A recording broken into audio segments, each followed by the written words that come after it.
Unlike Michael, the others on the Big Bertha were completely caught off guard.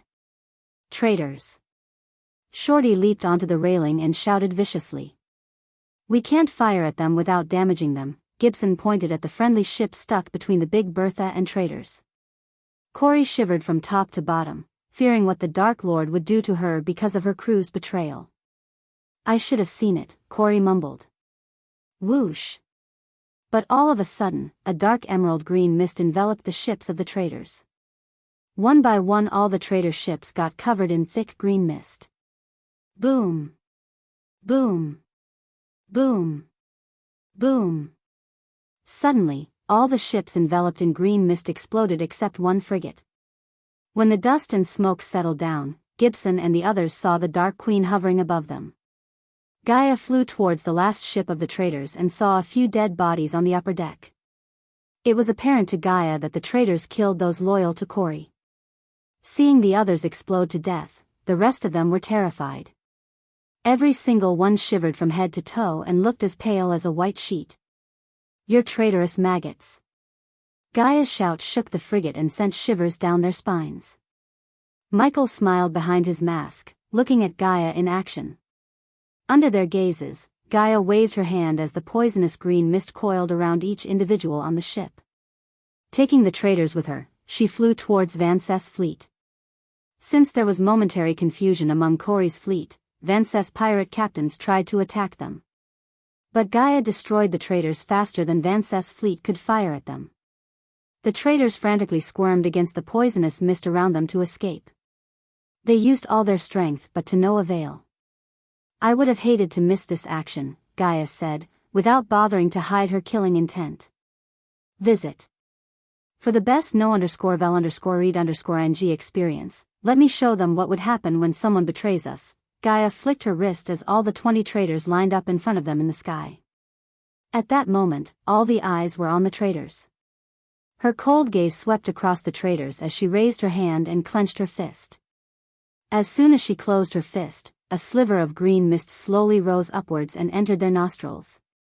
Michael wasn't interested in anything else other than watching the traitors violently twitch and puke dark red blood through every pore in their bodies. Not a single sound could be heard except their traits, screaming and wailing for help. It was a long, slow, painful death. But, compared to their deaths, Vance and the others were gifted. At least, they died instantly instead of suffering Gaia's poison that corroded their organs from within. After a few minutes, the traitors turned into a bloody puddle and oozed down into the ocean. Now who wants to fight? Michael's thunderous demonic voice echoed through the silent ocean. None of them dared to raise a finger at the Dark Lord this time. Instead, the pirates dropped their swords and stared at Corey's fleet, slowly sailing towards Aden. Michael and Gaia floated in the sky until all of Corey's fleet surrounded the island. Afterward, Corey's men rushed into Aden, facing no resistance from the pirates. At that moment, the pirates thought about nothing else except what was going to happen to them. They had no one to lead or give them guidance. Once Corey's men captured all the defense cannons in Aden, Michael descended towards Vance's castle. The residents of Aden, mostly young women, and elderly pirates stared at Michael in utter shock. They couldn't believe seeing someone flying and using spells. Some even dropped to their knees and began to worship, mistaking Michael and Gaia for gods. Ignoring them, Michael entered Vance's room through the window and waited for his subordinates to arrive. Bang! Michael raised his hand, blasting away Vance's chair with a gust of wind. Then, he brought the skull and bones thrones with a flick of his wrist. But before he plunged into his throne, he looked at the dark corner of the room. You can come out now. Gaia sat on her throne, resting her one leg atop one before Michael, and waited for the united guest to reveal himself.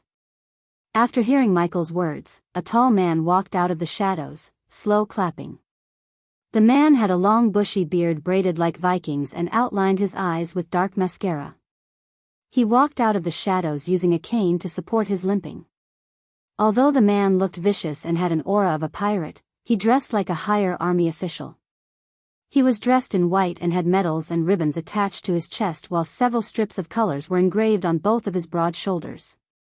Except for the long white coat and a white feather hat, the man looked similar to a Navy office on Earth. Michael just sat on his throne and waited for the man to introduce himself, although Michael had already guessed the man's identity. Lucifer, aka the Dark Lord. The man used his cane to raise the chair from the ground before sitting on it. Pirate Lord Blackmane. The pirates still believe you are on a voyage, Michael calmly said in his demonic voice. What Michael said was the truth. The man before them was none other than the most powerful pirate lord of the three, Gibbs Blackmane Jet. Visit. For a better user experience, pirates are an endangering species, Lucifer. We both know that. Gaia remained silent despite the fact she didn't like how he addressed Michael by his name. I don't blame you for joining the Empress. I have no problem with that as long as your Royal Navy don't raise their flags against my army. On the contrary, Lucifer. I am here to broker peace between the Royal Navy and the pirates. Her Highness believes the new leadership might take the pirates in another direction than the predecessors. Blackmane had a wise tone to his voice. Michael liked how calm Blackmane was despite the obvious fact Michael could kill him with a single snap of his finger. Interesting. I am sure there are conditions, right? Asked Gaia. Simple. The Royal Navy will leave the southern continent waters in exchange for a peace treaty. You don't plunder our merchants and we won't attack you, but you don't conduct business in someone's home without paying them tribute, do you? 20%. The merchants will pay 20% of whatever they are bringing into your waters. It's a nice deal, Gaia whispered into Michael's ears. But Michael had a feeling there was something else in Blackmane's list of things he wanted from them. What else? Michael didn't beat around the bush or accept the deal right away. There is an island not too far from Aden. It belonged to Her Highness' father. He bought the island from a pirate named Isaiah. This is the document proving the claim. Blackmane slowly put his hand into his coat pocket and retrieved a golden parchment. He threw the parchment towards Michi as Gaia caught it in mid-air and opened it to read the contents. Her Highness would appreciate it if the island is returned to her. For a few minutes, Michael did not respond to Blackmane. I will give the island back to her on one condition. No military bases in my territory. Blackmane's eyes showed a glint of reluctance. His moments of silence indicated to Michael that they were planning to use the island as a military base. But now that Michael said no to that, Blackmane had no choice but to agree or let go of the island. Understandable. No military bases. We have no more conditions. We would appreciate it if we sign a contract with all our conditions and terms. You want a signed contract from the Dark Lord? Ha ha ha ha, Michael burst into devilish laughter as the room grew darker and darker. Visit. For the best no_vel_read_ing experience regardless of the phenomenon that could terrify many men, Blackmane remained calm and composed. Sure thing. Tell your Empress the pirates are no more. It's the Dark Army from now on. And they will not bother her merchant ships. Wonderful, finally Blackmane grinned. I will bring the contract tomorrow, Blackmane nodded, standing up from the chair. Michael wondered how he was going to leave the room only to be stunned by Blackmane when he just vanished into thin air. Did he just teleport? Gaia creased her brows. Seems like the Empress is an interesting person, Michael said to Gaia. Leaving the room teleporting was a statement. The Empress wanted Michael to know that they also had ways to use arch-energy inside the void line. Since Michael anticipated it from the most powerful continent in the world, Blackmane's little teleportation trick didn't surprise him. My lord, eventually, Corey and Maxine entered the room after putting out the fire and capturing all the pirates who tried to escape Aden. It's done, my lord. We removed all the masts and put them in the dungeon beneath the castle. They can't move anywhere unless they want to go swimming, Maxine said with an amused tone. I am sure Vance has a hoard of rum somewhere here. Distributed among the men. Make sure they have a good time, but no plundering of women, Gaia added coldly. As you wish, my lord. What about the pirates, my lord? Corey asked, looking at the hundreds of ships outside through the window behind Michael. Give them a choice between joining us or leaving Aden. From now on, there will be no more pirates and piracy. We are going legit, Gaia simply ordered Maxine and Corey. Getting 20% of the merchants without plundering was a great deal. When the word about their deal gets out, more and more merchants will venture into the southern continent. As a result, not only would they get free stuff, but the economy of Jysel and the kingdoms under Michael's control would also drastically improve. To stay in control and power, they needed a steady revenue stream such as this. And you two should take a break too. You deserve it, Michael said as Corey and Maxine nodded because they were tired and needed a break. Ghosty, it's time you return here. The king and queen are asking for you. After Corey and Maxine left the room, Michael heard Nightmare calling him. Let's go back to Royal Land, visit. For the best no_vel_read_ng experience. By the time Michael returned to the castle, King Kramer and Queen Amat were waiting for him with a red-haired young man. He adorned matching fiery red robes and had a deviant look to him. Ghost. Meet Moriat, King Kramer's long-distant cousin. Queen Amat emphasized the word distant to Michael. By the look on her face, Michael could see the tension between the two. Several miles distant, Moriat exclaimed with a mocking smile. Pleasure to meet you, Moriat. Michael firmly shook the young man's hands with a smile. The pleasure is all mine. Let's sit, shall we? They all plugged themselves onto the white sofa as the maids brought down several beverages, including orange juice for Michael. It's so amazing to see such a young fusion stage cultivator. I thought all fusion stage cultivators are old, Moriat laughed. People say hardwood never fails, but it's not true always. I mean, no matter how hard you cultivate, if you don't have luck, resources, and talent, you can't climb higher stages. Michael took a little sip of his orange juice and told Moriat. That's true, Moriat nodded. But it doesn't matter. If you can't get to the higher stages, enjoy what you have, yeah right. Believe me or not, I live by those words. Look at me, I can't get past the body strengthening stage. I tried so many potions and stuff, but I simply lack the talent. So now I'm focused more on enjoying the mortal pleasures instead of sitting in a room, cultivating. Michael noticed Queen Amat rolling her eyes, thinking no one had noticed her. End of the day, enjoying the life all it matters. Michael pretended to agree with Moriat. I am so glad to see someone who's powerful as you agree with my views. Now please tell me what kind of property you're looking for in Royal Land. I have several in the capital and I'd be happy to give one of it to you. I heard you wanted to offer a share. Michael nodded. The latest _AP_SODIs are on the website. That works great for me too. Now that I remember, one of your people came to me asking to buy one of my buildings and the capital. Pardon me for not agreeing then, Moriat apologized. He was a pervert who wanted to bed Raylene, but he was not a fool to think about her anymore. As Moriat said, he valued his life, and touching a fusion stage cultivator's women would be like jumping into the fire. Therefore, Moriat erased the thought of touching Raylene. It's okay. Is it still available? I'd appreciate it if I can use that building to open up another branch of Hades in Royal Land. Consider the building is yours. I'll send one of my men to you with the deed. Wonderful, Michael grinned. What about we celebrate it over a nice boat party? Michael sighed after hearing Moriat. It's not that Michael was truly disappointed, but he pretended to be upset.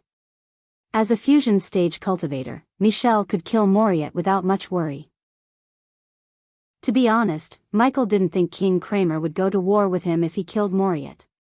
However, being strong didn't mean he should make more enemies.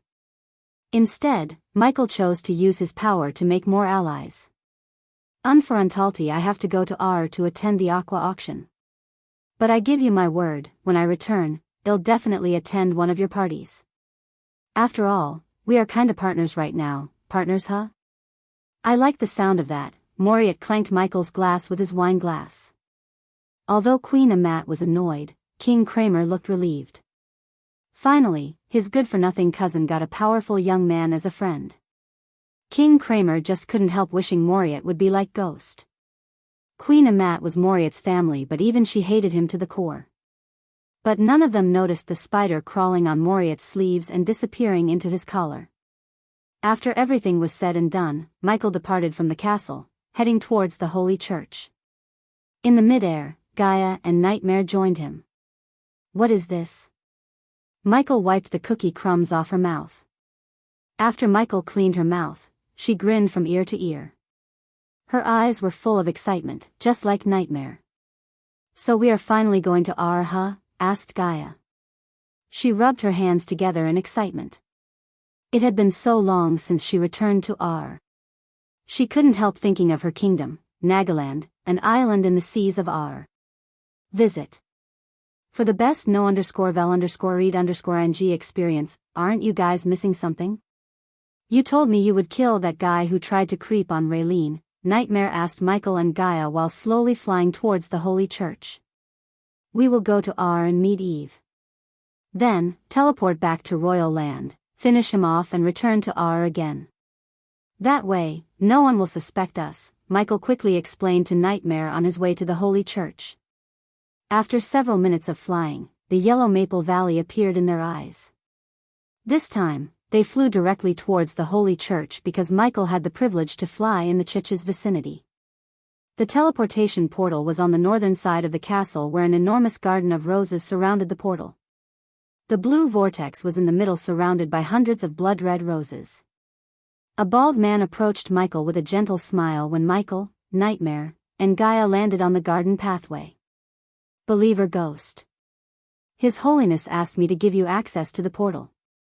I am Believer Maxwell. Michael bowed towards Maxwell and so did Nightmare and Gaia. This is my fiancée, Elia, and my familiar, Nightmare. They are also loyal worshippers of the Great One and Two. Maxwell was stunned to hear a dragon was actually a worshipper of the Great One and Two. But after hearing Ghost, Maxwell grinned so brightly. It feels so great to see youngsters and a dragon believes in the Great One and Two. This world needs more people like you. Gaia almost coughed blood and burst into laughter. One big donation and the entire Holy Church began to believe Michael was a true worshipper of their gods. To be honest, Michael was the last one who would believe in the Great One and Two. He was using these idiots but they had no idea. So instead, they believed Ghost to be a true believer. The exit portal is located in Ysirius in Kingdom Thera. Wonderful. Michael was glad that the exit portal was on Ysirius, Eve's home city. Otherwise, he would have had to fly from one city to Ysirius. He preferred to meet Eve first before starting to explore R. Have a wonderful journey, Believer Ghost, Believer Elia, and Believer Nightmare. Maxwell took time to bow towards each of them as they returned the gesture by bowing toward Maxwell. The latest _AP_SODIes are on the website. May the Great One and Two be with you and guide you on your journey. Maxwell raised his palm, blessing the trio. Afterward, the trio approached the portal. The closer they got to the portal, the stronger they felt the pull. We will meet again soon, Believer Maxwell, Michael said looking over his shoulder before finally walking into the portal. After coming to this world, it took Michael almost 2 years to find time to visit R. However, thanks to his runic teleportation skill, he could go back and forth once he left a rune somewhere on R. Thera was a modest kingdom bordered by a calm sea to the north, rich forests to the south, a wide river to the east, and a large mountain to the west. Citizens of Kingdom Thera mainly lived off weaponsmithing, wine brewing, and blacksmithing. The kingdom's landscape was stunning, green, open fields, astonishing aquatic wildlife, and dramatic rock formations were just a sliver of the charm Thera has to offer, which was why the country was beloved among foreigners. The people of Thera were welcoming towards foreigners and tend to welcome them with friendliness. This was because they felt foreigners could fortify the kingdom's well-being. The city of Ysirius was built at the base of a modest mountain and was truly an ever-growing wonder. Its beauty was matched by the backdrop of ever-clear skies and the snowy mountain. The climate these skies brought was of great importance and also influenced the architectural designs as the vast majority of buildings were designed to take full advantage of the climate, as more daring elements could be created when you don't have to worry about strong winds. The skyline was riddled with towering tall buildings, and many seemed to have evolved throughout the ages. The culture was rising in Ysirius and had attracted a lot of attention. Many new cultures had left their mark not just on trade and relations, but also on the city's identity. What historically was a city of elves has grown into a multicultural hub where humans, beast men, and elves coexist peacefully. At that time, inside a brightly lit hall, Michael walked out of the portal along with Gaia and Nightmare. As soon as he stepped out of the portal, the trio was stunned by the man who welcomed them. Maxwell? Michael tilted his head, staring at the man from top to bottom. The man welcomed Michael, Gaia, and Nightmare looked exactly the same as Maxwell. Believer Maxwell is my twin brother. I am Believer Vishrian. Welcome to Kingdom Thera. The man bowed and the trio did the same. Visit. For a better user experience, you must be Believer Ghost. Michael nodded. Yes, and this is my fiancée Elia and familiar Nightmare. After exchanging pleasantries, Vishrian finally led them towards the golden door. While walking towards the door, Michael felt the excitement coursing through his veins. It was time he dominated the most powerful continent in the world. The excitement to explore a new land coursed through his veins. However, Vishrian dosed cold water upon his excitement by taking out a pale blue face mask from his space ring. Put this on before you step aside. Michael creased his brows. I don't get it. There is a plague ravishing Kingdom Thera, Believer Ghost. The sinners are reaping what they sow, Vishrian said so calmly like it was a simple matter. Plague? Gaia was in a state of shock. The last time a plague hit R, millions of people including Nagas died. You don't have to worry about the plague. The Great One and Two protect those who believe in them. These words showed the extent of Vishrian's idiocy.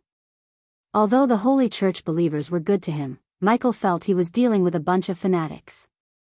Given a chance, the Holy Church would do more harm than good. They just didn't have the resources and power to rival the Great Eight clans. But with the recent fall of Guardians, the Holy Church was getting more popular among the people. Michael may have given a torch to lunatics in disguise. So are we even allowed to go to Thera? Normally when a plague hit, they close the borders, right? Michael asked, standing before the golden door. They will close the borders soon.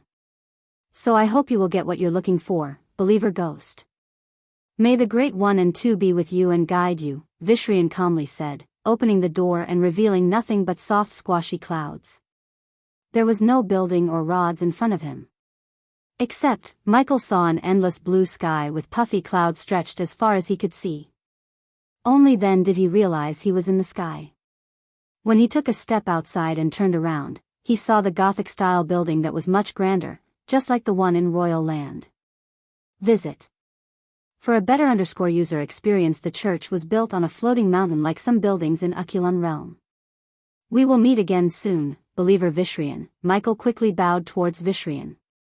He wanted to check on Eve. For some reason, he immediately worried about her. It almost felt like the two of them have some kind of strong bond. He didn't know before the Dark Lord used the time travel rune, that Eve was his best friend. She sacrificed herself to save him. If it wasn't for her, Michael wouldn't be here.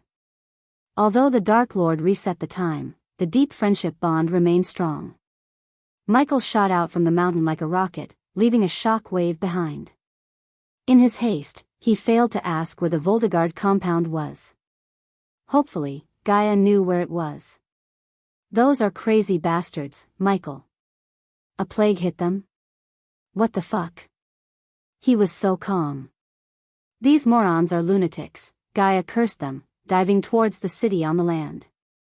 They seem just as bad as the Guardians, Nightmare said. It doesn't matter now. Let's go meet Eve. There is an opportunity here. No shit, Gaia rolled her eyes. I did some sick shit, but it feels wrong to see the plague as an opportunity. Gaia knew the obvious golden opportunity presented itself in the name of the plague. She knew Michael could pull some miracle and cure the plague. However, it felt wrong to get rich from a plague. I don't feel like that. We are not responsible for the plague. If someone else finds the cure, so be it. Otherwise, we may as well find the cure and sell it for millions. What about the poor? Nightmare asked Michael. There is no poverty in R. That's why it's called the most powerful and rich continent in the world. A farmer in R earns 10 times more than one in Elon or Azer. Gaia's words didn't only surprise Nightmare but also Michael. Visit. For a better user experience, it seemed like the rulers of other races were far better than the humans in ruling a kingdom. The closer they got to the city, the better Michael could see the majestic view of Ysirius. The city itself looked like a hybrid between fantasy and style. However, despite the majestic tall buildings, the streets looked empty and the gray mist around the city gave a gloomy look to it. The Voldegard compound is that way. Follow me. Gaia pointed at the northern side of the city where Michael saw a mountain resembling Mount Fuji in the distance. Michael and Nightmare flew behind Gaia while noticing the eerie city beneath them. So many sick. Nightmare's superior hearing sense enabled him to hear the countless coughing and vomiting coming from the city. At the moment, inside the Voldegard compound, several dead bodies in plate armor riddled the front yard. Some of the soldiers had their helmets removed so one could see the grayish skin and the dark green webs of veins underneath the gray skin. The broken fountain in the center was still pumping out water from the lion's head. The dead bodies formed a line surrounding the majestic castle of House Voldegard. A regular gate with great wooden doors, a drawbridge, and hot oil pots guarded the inhabitants of the castle. It was the only easy way in. Like any place in R, neatly pruned trees decorated the land along with colorful flower beds. The round towers dwarfed everything below them and were connected by fortified, thick walls made of gray stone. The decorated windows added an extra charm to the castle as the walls had overhanging crenellations for archers and artillery. But at the moment, there were no archers or anyone to man the giant crossbows. The gate which guarded the castle for hundreds of years fell for the first time as the compound of Voldegards became a battlefield. Michael was not the only one who viewed the plague as an opportunity. House Rotgard sieged House Voldegard when the latter was at its weakest. When the plague hit Ysirius, House Voldegard ensured the citizens got the best treatment possible instead of quarantining themselves like many noble families. Instead of sending soldiers one by one to her, Igor signaled all 30 soldiers to flank her simultaneously from all directions. Whoosh! Eve began to spin the hammer as fast as she could to the point Igor only saw a blur and heard the whistling sound of the wind. Although he was here to kill Eve and her family, he couldn't help admiring her. He almost felt pity for the Voldegards. Whoa, come on, when Igor noticed his soldiers stepping towards Eve like mindless fools. Visit. For the best no_vel_read_ing experience, she will beat the crap out of you if you get too close, idiots. Use your spells for God's sake. The soldiers quickly halted their steps, preparing to cast spells. I swear to gods, one of these days, I am gonna lose my mind and start killing you incompetent fools. After getting yelled at by Igor, the soldiers of Rotgard finally began to cast spells. On the other hand, Eve kept spinning her hammer and prepared herself to be bombarded with spells. She was more of a close combat fighter rather than a spellcaster. Thus, instead of casting spells, she chose to hit her foes with the hammer. It always worked for her and she wasn't going to change now. Pillar of Iron. One soldier at the level 10 core strengthening stage raised his hand, forming a giant pillar made of energy in the air. It was so large and long that it would hit his fellow soldiers before hitting Eve. My expectations are way low for you guys, but holy fuck, you keep surprising me. Igor felt like he was about to lose his mind. Instead, he slowly started to learn why House Rotgard could never surpass House Voldegard. With incompetent soldiers like them, how could they achieve anything, let alone wipe out the Voldegards? He got more furious when he noticed the soldier keeping the pillar in the air instead of just hitting Eve with it. Hit her! Igor shouted. He wanted the pillar to hit the others more than Eve because they were just staring at the pillar instead of finishing casting spells. Yes, boss. Finally, the soldier shouted and brought the pillar, swinging down at Eve. Boom! However, the moment the pillar hit Eve, instead of Eve flying away, it was the soldiers who got scattered by the shockwave. The shockwave didn't spare Igor either, as he too was sent flying several meters by the force. When Igor managed to get himself to his feet, he saw someone standing in front of Eve with a black shield. Ghost? Eve couldn't believe her eyes. A fucking fusion stage? What the fuck? Igor scratched his eyes in utter disbelief. The man who shielded Eve looked so young, perhaps younger than him. Yet, he was at the fusion stage. "Thank you for inviting me to a plague-ridden city, Eve." Ghost rolled his eyes. "How can I suffer alone?" Eve let out an exhausted chuckle, stumbling forward. "I got your back." Michael quickly wrapped his hand around Eve's shoulder to steady her. Visit. For a better user experience, you know you don't have to do this, right? Eve could barely utter these words. "I do." Michael gave a quick rub to her shoulder and turned his gaze towards Igor. "Dude, look, this can go two ways. I will kill you and your guys and your family will get involved. Fight me, my family will get involved. The two families will fight an all-out war. We both suffer and another one will try to take out the one who survives. Or, you take your guys and head home and wait for the plague to wipe out the Voldegards." Michael calmly talked to Igor. "If you die here, it doesn't matter if your family kills me or not. You will be under 6 feet instead of enjoying your golden age. So why don't you have a little patience and choose the second option?" Igor deeply thought about what the youngster just said. Finally, it made sense to Igor. There was no point in dying and Igor knew no way in hell he could defeat a fusion stage warrior with these incompetent fools. "Boss, we should get out here. My mask has a crack in it." "Mine too." "Oh my God, we are gonna die. Boss, save us." Looking at the soldiers shouting, Michael almost laughed. "Oh fuck, they are embarrassing me," Igor screamed inside. "If anyone asked, I fought and survived a fusion stage cultivator." "Got it?" Igor asked his men as they frantically bobbed their heads up and down. They wanted to get out of the place as fast as they could and nothing else mattered to them.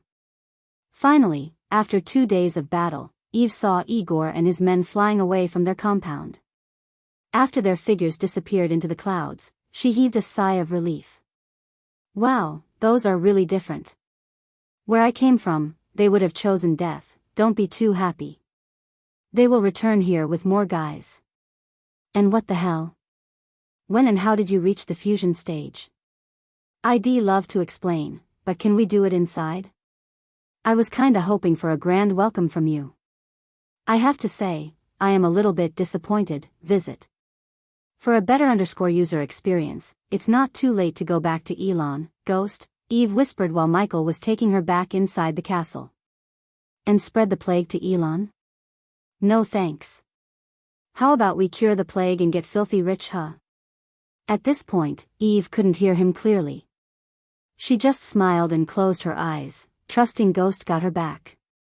With Eve dosing out on his shoulder, Michael pushed open the giant black metal door to see the gloomy, dimly lit hallway void of any life.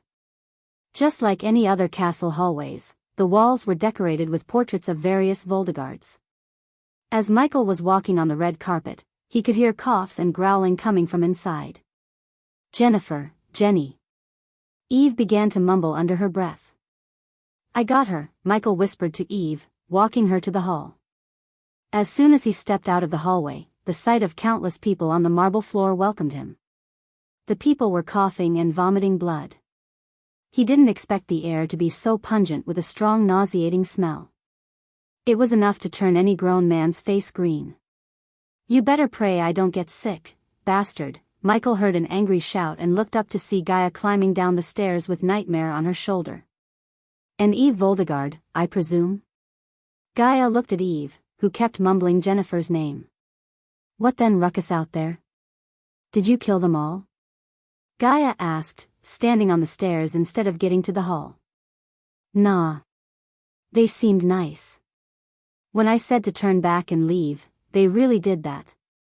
If it was back on Elon, we would have had an all-out war by now.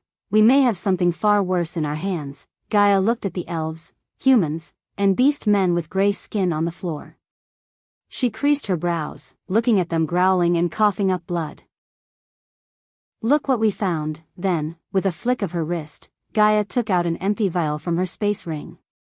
She threw it at Michael, and when he caught the vial, he immediately recognized what was inside the vial, just by the smell of it. "Our healing potion." "They were treating them with our healing potion," Gaia said with a tinge of surprise hiding within her voice. "Finding a treatment. That's half the battle won. Let's put her in her room and start working on a cure. With the system's help, finding a cure for the plague didn't even seem like a big deal to Michael. But, as an alchemist, he had a few ideas about where to start. We may know where her room is. Follow me. Nightmare leaped into the air and flapped his wings, leading Michael above the stairs to the second floor. Visit. For the best no_vel_read_ing experience, Michael took Eve in his arms and flew behind Nightmare. Despite the fact there was a woman in his arms, Gaia didn't feel the slightest jealousy because she trusted him. Plus, Michael told Gaia about how he felt about Eve. If Eve was a friend of Ghost, she would be a friend of hers too. Following Nightmare, Michael entered a spacious corridor and flew past several rooms. Every single room contained a sick person inside. After passing 10 or so rooms, Michael came before a marble door where he saw the name Eve Voldegard engraved. Gaia pushed open the door, but instead of finding an empty room, they found Jennifer lying in a large circle bed in the dark room. The curtains were all shut to prevent any light from coming through the window. To be honest, Michael felt like he had entered a boy's room because the room was messy as hell. There was not a single book in the room, but broken dummies, swords, shields, and robes were thrown all over the place. He even saw a brat hanging onto a portrait of a lion. Jennifer's skin was gray, unlike Eve's, and they saw blood oozing out of Jennifer's ear, drenching the white pillow beneath. Michael gently placed Eve beside Jennifer. Although he shouldn't place Eve beside a patent like Jennifer, Eve was already infected, and there was no point in quarantining Eve. They were all past the point of getting quarantined. Instead, Michael focused on finding the cure. As a first step, Michael placed his hand on Eve, sticking a needle inside her wrist from his APD. He took a blood sample from Eve and took a giant needle from his system storage. That's one big-ass needle. Gaia raised her brows, seeing Michael sticking the needle into Jennifer's neck and sucking out enough blood to turn her face paler. Even after taking a giant needle through her neck, Jennifer didn't move an inch. Nightmare could barely hear her heartbeats. If he was right, Jennifer didn't have long to live. Maybe a week or two at most. Michael put the 2 vials of blood into his system storage before summoning the system. System, analyze the blood sample and offer me a cure. The system level is too low to find a cure by analyzing the 2 blood samples. The system can find a formula to the cure if the host provides either a blood or a tissue sample of patient 0. At the moment, Michael didn't have enough points to upgrade the system. He would rather have the points in case of an emergency rather than spend them on the system. For some reason, Michael felt he would need the points soon. Besides, he would return to Mazeroth soon. No matter what, Mazeroth was a place controlled by Skyhall. It would be stupid to venture into enemy territory without having backup plans. Patient 0, huh? Eve might have an idea. Michael sat beside Eve, taking out a healing potion from his system storage. What's the plan? Asked Gaia. To find a cure, I need the first infected person. I think Eve might know who that was. Visit. For the best no_vel_read_ing experience. A thin needle extended from Michael's wrist, entering Eve's neck. Michael slowly sent the healing potion into Eve's bloodstream. Eve's breathing improved after the healing potion entered her body. As a result, slight rosiness returned to her skin. Gaia, who sat beside Jennifer at the other end of the bed, saw Eve's finger twitching. Boom! Suddenly, the windows shattered as the hammer shot into the room and landed in Eve's hand. That's cool. Nightmare shrunk himself to land between Eve and Jennifer. He tried to touch the hammer, but when he did, a bolt of electricity entered his body. Ah! Nightmare jolted back. What happened? Asked Gaia, chuckling. It zapped me, Nightmare complained and bore his teeth at the hammer. On the other hand, Eve's breathing got normal as she slowly opened her eyes to see Michael smiling back at her. So it wasn't a dream. Her smile suddenly froze as she jerked her head aside to see Jennifer beside her. Jenny, she is still sick, Gaia answered her, taking Eve's gaze away from Jennifer for a moment. Eve, this is my fiancé I told you about, Elia. And that's Nightmare. I wish we had met under different circumstances. Gaia reached out to shake Eve's hand. Eve gritted her teeth to fight the pain and shook Gaia's hand. After Gaia firmly shook Eve's hand, Nightmare gently reached Eve with a leap and nudged Eve's face. "It'll be alright. You have the best miracle worker in the whole world. Did you know I was death-kissed, and he saved me?" "I don't know what death kiss is, but I assume it's something worse, far worse." Gaia nodded. "Yes, the point is, we can find a cure." Nightmare's kind words put a gentle smile on Eve's face. However, the smile contained misery and sadness rather than delight. The latest _AP_SODIES are on _the website.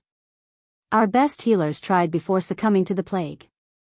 Our only hope is the heavenly alchemists. Fuck the heavenly alchemists. You have the godly alchemist right in front of you. Gaia's brash words quite surprised Eve, but what she heard from Ghost surprised her even more. "I can find a cure if you get me to the person who got infected first." Any idea who that was? Before answering Michael's question, Eve flicked her wrist, taking out a healing potion. "This is the last one." Eve sighed before gently opening Jennifer's mouth to pour the healing potion into her mouth. "I don't know when the shipment is coming next. You do know Ghost brewed that potion, right?" Eve took a deep breath and nodded as an answer to Gaia's question. "After the plague hit 2 weeks ago, no one could get their hands on them. I sent someone to ask for yourself, but he never came back." "Weird. How much did you pay for a potion?" 25,000, after the plague. Before that, it's 15 to 18,000. As soon as these words escaped Eve's mouth, Gaia's eyes went wide, and the veins in her eyes popped, turning her eyes red. We were being scammed. We sell the 80% pure healing potion for 9,000 and the 90% one for 12,000. When I get my hands on that motherfucker who is screwing us, I'll cut his head and shove it way above where the sun doesn't shine. Gaia's words frightened Eve as she never expected a girl like her to be so foul-mouthed and brash. Eve looked at Nightmare to see him grinning embarrassedly. "You'll get used to it. That's not a problem we have to deal with right now." "Eve, who was the first person to get infected?" asked Michael. "A dark elf. But he is buried in Essia, a village in Ysirius. I don't think they would let us excavate his remains. We will get arrows instead." "Permission?" "There is no way they would let us." "Then we want," Michael calmly said, "visit. For a better _user experience, we will go there by night, dig his grave, take whatever Ghost needs, and get the hell out of there before no one notices us." Gaia quickly laid out a plan as Eve stared at them wide-eyed. It was shocking to see Ghost and Elia talk so casually about grave robbing inside a dark elf territory. Usually, Eve would have stopped them, but looking at her sister and thinking about her family, she couldn't say no to something that might lead Ghost to find a cure. "Are you sure you can find a cure for this?"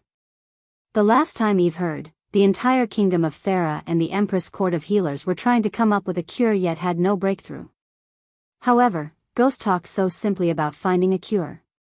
His words sounded confident rather than arrogant. Somehow, Eve believed he could really find the cure. After all, Michael had a reputation for pulling several miracles, such as becoming the youngest fusion stage cultivator. Even Rowena wasn't as young as Michael when she reached the fusion stage. "But before we do anything, we need more healing potions. Unfortunately, I don't have enough to keep everyone in the castle sustained. Can you brew enough potions if you had the ingredients?" Eve quickly asked Ghost. "If I brewed until the nightfall, we would have enough to keep them alive until I come up with a cure. What about moving to another safe house or something? Those guys who attacked you won't stay far away for long. They might get impatient and try to wipe you out. I know a place." Eve quickly thought of the place her father bought weeks before he fell sick. Since it was a recent purchase, none of the outsiders knew about it. "Does this place happen to have a portal connected to it?" Unfortunately, Eve shook her head. "We have to fly there." Michael pondered for a moment before standing up from the bed. "Okay, here's the plan. Elia, put everyone in a large carriage and fly there. I will stay here and brew the healing potions." Michael could fly to Eve's safe place with the 2 girls, but Michael wanted to stay in the castle to kill in case anyone showed up to wipe out the Voldegards. Suppose House Rotgard sent fusion stage cultivators to finish the job. In that case, Michael could turn into Dark Lord, wipe them out and earn enough experience points to level up without worrying about revealing his true self. Ghost had to fear making enemies but not the Dark Lord. Why are you doing this, Ghost? You have only known me for a few days, Yves's voice stuttered. To be honest, I have this feeling.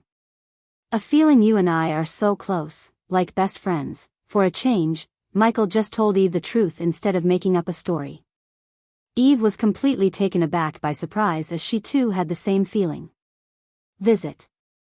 For a better user experience despite everything, Eve sadly chuckled. I have the same feeling too. Is it weird? I mean, we've only known each other for a few days, but I feel like we've known each other for ages. I think we may have been best friends in our previous lives. Who knows? We may have been. Michael just smiled before looking at the front yard through the hole in the window. The previously neatly taken care of and pruned front yard now looked like a battlefield. All those soldiers deserved a proper burial, but Michael had the living to save. After finding the cure, he didn't only have the chance to get rich but also had a way to solidify his friendship with House Voldegard. If he played his cards right, he could become an influential person in R right out of the bat. To achieve anything, he had to find the cure first. Follow me. I will show you the storage. I have to give you everything you need before I lose consciousness like the others. Eve gestured at them to follow her behind. She took a deep breath and took each step with great difficulty.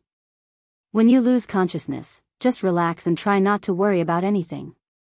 When you wake up, everything will be back to normal, Michael said, following Eve through the corridor. I doubt it, Ghost. Most of the protectors are dead except my father and uncle. Even if you managed to cure them, it'd be near impossible for the House Voldegard to get back on its feet. Difficult times lie ahead, Ghost. Although Eve sounded strong, Michael could sense the sorrow and despair in her tone. As she said, even if he cured the plague, the House Voldegard wouldn't be as strong as it used to be. Several other clans might attempt to take over the Voldegard or what's left of it, like vultures. However, there was a way where House Voldegard could survive and dominate Thera. We can help you with that, but it depends on how ruthless you are, Gaia exclaimed. Even with Ghost, if Eve didn't have the resolution and ruthlessness to do what's necessary, no one could revive House Voldegard. Michael and Gaia were on the same wavelength as she had the same idea as Michael. I saw my men getting slaughtered in front of my eyes. They died so House Voldegard could live. I think that would make me more ruthless than you actually think I am, Elia. Good. When you are in a position where you can't reach your foes, bring them down to your level. How are we going to do that? Eve curiously asked Gaia. We are going to use the plague against all your enemies. Eve immediately halted her steps to turn around to look at both Michael and Gaia. Nightmare wasn't as surprised as Eve because he expected it. On the contrary, he would have been surprised if Michael and Gaia didn't try to exploit the plague to their advantage. Visit. For the best no_vel_read_ing experience, you are serious? Eve asked, pretty shaken up by Gaia's words. We specialize in dismantling enemies, Eve. Just think of us as your hired fixers, Michael grinned, giving Eve some courage to move forward with their plan. But even if she disagreed, Michael had already decided to weaponize the plague and spread it to his foes. He just needed some guinea pigs, and House Rotgard seemed like a great testing place. After Eve, Gaia and Nightmare left the castle, Michael sat in the middle of a room filled with racks. Each rack contained several rows, and each row had various herbs and ingredients. The whole room contained at least a ton of ingredient one needed to refine thousands of pills and potions. At that moment, Michael had an oak table before him with a bunch of ingredients and empty vials. My lord, raise the glass of water you asked. Azazel brought Michael a glass of hot water and placed it on the table beside the herbs. Michael's dark flames dimly lit the already dark room. Since Azazel had a physical body, he was helping Michael by bringing the herbs needed to brew the healing potion. My lord, you've been brewing the healing potion for hours now. You should take a break, Azazel suggested to Michael, only to see Michael shaking his head. I don't need rest. But what I need is the tissue sample of patient 0. Did you get the blood from the deceased? Yes, my lord. Azazel flicked his wrist, taking out 3 vials of dark grayish blood. I also took the liberty to place spiders inside and around the castle, my lord. Someone may have disrupted the security arrays because I found no resistance. The main warehouse is empty. I assume someone cleaned the place out before the plague broke out, that someone is Eve's father. Apparently, he transported their treasury to the Immortal Council's vault. Immortal Council? This was the first time Azazel had heard about Immortal Council. Michael wasn't familiar with them either until Eve brought it up. Yeah, after someone reaches the half-immortal stage, they would be invited to join the Immortal Council. Eve's ancestor is a member of the council. Still, they got attacked? Azazel questioned Michael. He could understand how a family of someone powerful enough to be the Immortal Council's member could be attacked and almost wiped out from the map. To be honest, Michael asked Eve the same question. First, the council won't meddle in mortal affairs. Michael emphasized the word mortal like he was air-quoting the word. That means, if you're a council member and your family gets into trouble, you can't pitch in and rescue them. Unless the council members agree upon it. Secondly, those old bastards have lived long enough away from their families to not give a damn about their descendants. How could they do it? I don't know. But I guess, living 300-400 years in seclusion away from friends and family will do that to you, Michael explained to Azazel while throwing the herbs into the dark flames dancing atop his palm. So they have rules against saving their families? Azazel asked, knitting his brows together. I am afraid so. As far as I heard from Eve and Gaia, they are like a bunch of crooked politicians who have nothing but time on their hands. They play politics and cultivate to get higher stages. Visit for a better user experience. But what if a member intervenes in mortal affairs? They just debate over the issue and pass their judgment on you. Which in most cases is kicking you out of the council or smite you to hell. Seems like joining the council has nothing but disadvantages. Azazel frowned as Michael chuckled. Apparently, after reaching the half-immortal stage, climbing each level would take decades. That is, if the cultivator is a genius. So the council gives you unlimited resources to cultivate. In return, you don't meddle in mortal affairs. It makes sense. Just imagine immortals and half-immortals running around the world. They will be absolute superpowers. They could enslave a kingdom if they felt like it. Having a council to put a leash on them is not a bad idea. At least it works great for me. When I wipe out some of the noble families, no one would be there to stop me. I just need to find a way to deal with the fusion stage cultivators. Michael explained his thoughts to Azazel while brewing the potions. So the council is one of the Great 8 clans? No, they are like an independent group. As I said, they don't give a shit about anyone. A most one member could do for their descendants is doing small things like providing access to a vault. Azazel nodded as Michael waved his hand, putting out the dark flames. Then, Michael took the blood vials on the table and kept them before his eyes. Now I just need to find a cure before weaponizing the plague. The last thing I need is to bring down a plague upon my subordinates. One wrong move and everything will come back to bite me in my ass. Michael waved his hand as the vials disappeared from sight. When Michael finally rose from his chair, there were thousands of healing potions glistening in the darkness. The radiant blue light emitted by the healing potions brightened the room. We shall go meet Eve and Gaia. What about this castle, my lord? Just let the rock guards have it. When I am done, there won't be anyone standing against the Voldegards. Although Michael decided to help Voldegards because of Eve, his main goal was to make Voldegards his allies. In addition, having a powerful family by his side would make establishing a name for himself in Ahr much easier. What would you have me do, my lord? Just stay here and monitor the situation. I am pretty sure the rot guards would return soon. Do not make any moves. Just observe and report. Got it? Yes, my lord. The latest _AP_SOTIs are on the website. After ordering Azazel to stay in the castle, Michael put the healing potion in his system's storage and exited the storage through the dark door. A few hours ago, the dark clouds shrouded the sky, preventing the golden sunrays from reaching the plague-ridden kingdom Thera. Under the rambling thunderclouds, Nightmare soared through the clouds like an arrow carrying a giant carriage on his back. The carriage was large enough to contain 120 people inside, including Eve and Gaia. The Valdaguards used the giant carriage to transport massive pillars to build castles and bridges. A rare race called giants pulled these carriages from one end to another. Fortunately, Nightmare grew almost 18 meters long to carry the carriage upon his back. Inside the carriage, Eve leaned against the carriage holding Gaia's hand. "I don't think I have much longer. Are we there yet? You tell us. Where are we going?" asked Gaia after hearing Eve's weak voice. "You will see." Eve gently brushed Jennifer's head, which lay on Eve's lap. Her face had almost turned to stone-like color. In simple words, Jennifer seemed like a statue. "How did you meet Ghost?" Eve turned her gaze towards Gaia. "Just like you, I was in a helpless situation. I thought I was done for. But he changed my life. I have lost count of how many times he pulled some shit no one would imagine." "You really think he could find the cure, huh?" "I know he would.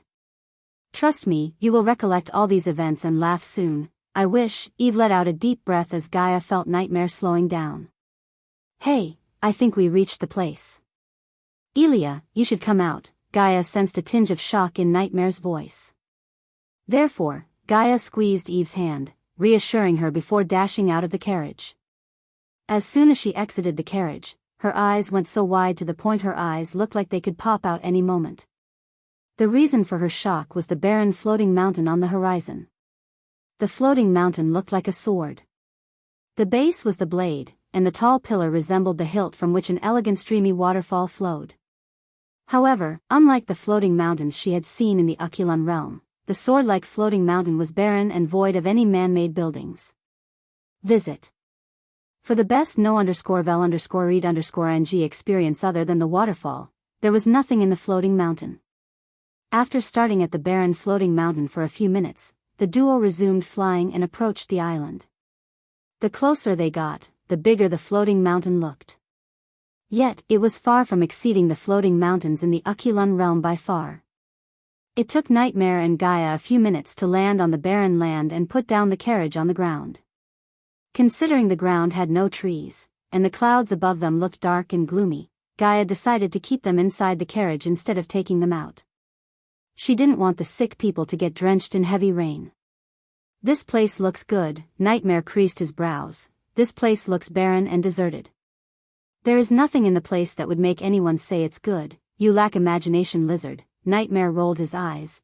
"I don't lack imagination, but I just don't see the point of imagining anything in the place. It's not ours."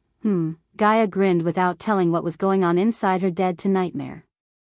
"I'll go take a look around the place. You stay here and make sure they stay safe." Gaia didn't even wait for Nightmare's agreement as she took off from the ground to fly around the floating mountain. A few minutes later, Nightmare shrunk his size to enter the carriage. However, when he came to Eve, he noticed her skin color had slightly changed to gray. At that moment, Eve was sleeping peacefully while holding Jennifer's hand in one hand and her hammer in the other. Now that he had brought Eve and the Valdaguards to a safe place, all he could do was wait for Ghost to find a cure for the plague. But something told Nightmare, Gaia and Ghost would take full advantage of the plague before curing it. After flying around the barren mountain for an hour, Gaia finally returned to the carriage. This time, she wasn't alone but brought Ghost with her. "Ghost," Nightmare welcomed Ghost with a wide grin as usual. He slowly hovered above the sick people to reach Eve. Instead of pouring the potion into Eve's mouth, Michael placed his hand on Eve's neck, which was burning hot, injecting the APD filled with 90% pure healing potion. The latest _AP_SODIes are on _the website. While Nightmare gave the sick a healing potion, Michael woke up Eve. "I am awake." Eve spoke in a weak tone. After slowly opening her eyes, she looked at Michael and Gaia. The recent memories flooded her mind. Since Michael had given her the healing potion, she slowly regained her strength. However, the plague effect prevented her from using arch energy. As a result, her cultivation dropped from the core strengthening stage to the body refining stage. She quickly looked down to see how her sister was doing. Unfortunately, even Michael's 90% pure healing potion couldn't wake her up. Eve combed Jennifer's hair and bowed down, gently placing a kiss on her forehead. We should go now to reach the Essia by nightfall. Eve slowly stood up, holding the wall for support. Whoa, cool your roll, Eve. You're not coming, what? Eve creased her brows immediately after hearing Michael. No offense, but in your current condition, you'll be more of a burden than help. Surprisingly, Eve dropped the hammer and let out a heavy breath. You're right. But I can't sit here and do nothing. How can I? My people are dying. I need to do something. Otherwise, I'd lose my mind. Both Michael and Gaia understood her feelings. Thus, they looked at each other for a moment before Michael turned his gaze back to Eve. I get you. What about this? You can fly atop Nightmare and be our lookout. That way, you wouldn't have to wait here wondering what we are up to. I can do that. Eve quickly bobbed her head up and down. It's settled then, Gaia nodded, waving her hand as her silver robes turned completely black. She also covered her face with a cloak and a dark mask. Seeing Gaia adjusting her mask, Michael said, Don't fret. The plague isn't airborne. As far as I studied the samples, it's spreading in water and food. Really? Gaia sighed in relief. So you had any galas recently? Nightmare asked Eve. Almost all the Voldegards were infected by the plague. So if the plague wasn't airborne and spreading via water and food, Nightmare concluded that the Voldegards hosted a gala or a feast. Otherwise, they wouldn't have succumbed to the plague at the same time. The latest _AP_SODIs are on _the website. We hosted a gala celebrating Jennifer's birthday. All the Voldegards were there, including our ancestor, the half-immortal one? Asked Michael to see Eve nodding her head. Was he sick? Gaia wondered whether the plague could affect the immortal or not. To be honest, she didn't believe it could because the half-immortals and immortals wouldn't die by normal means such as illness. No, that I know of. When Father met him before transporting our treasury to the council's vault, he wasn't sick. At least my father didn't think so. So it's not affecting anyone above fusion stage, Michael pondered, but soon, he willed the system, changing his robes.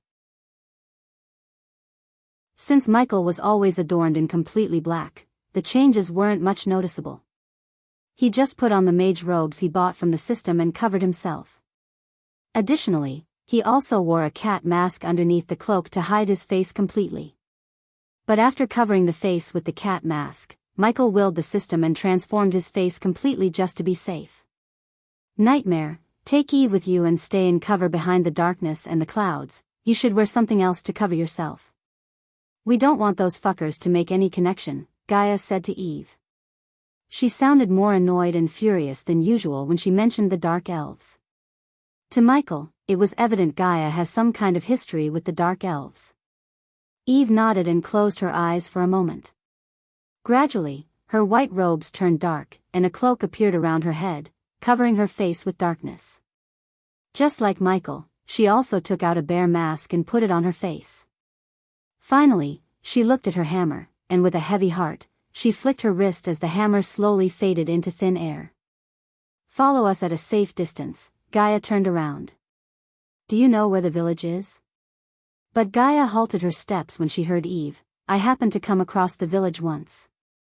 Let's go, Ghost. Gaia didn't linger around for Eve to ask more questions.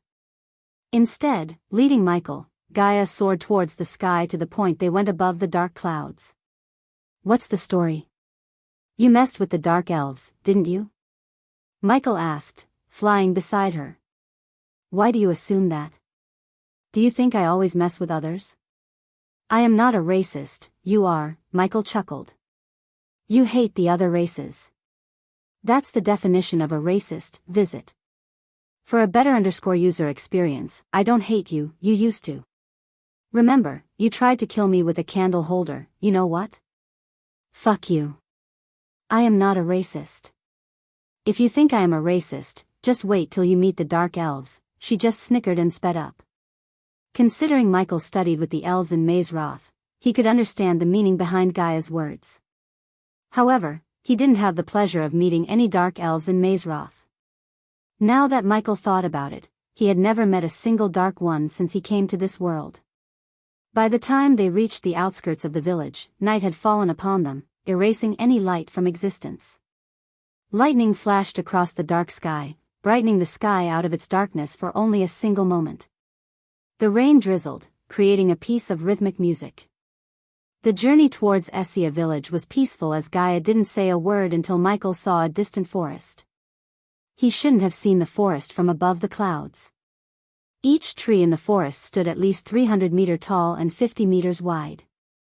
For a few moments, Michael stopped flying and stared at the forest with giant trees.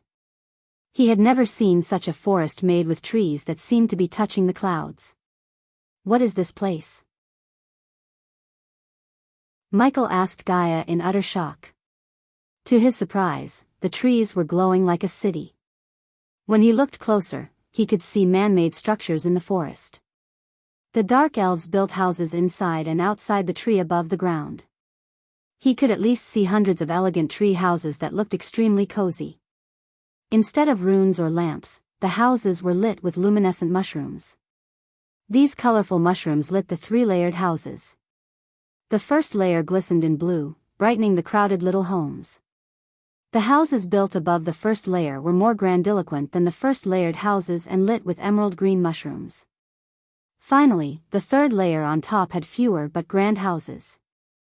All these higher-level houses were lit with radiant golden mushrooms. All these 3-layered combined looked awe-inspiring.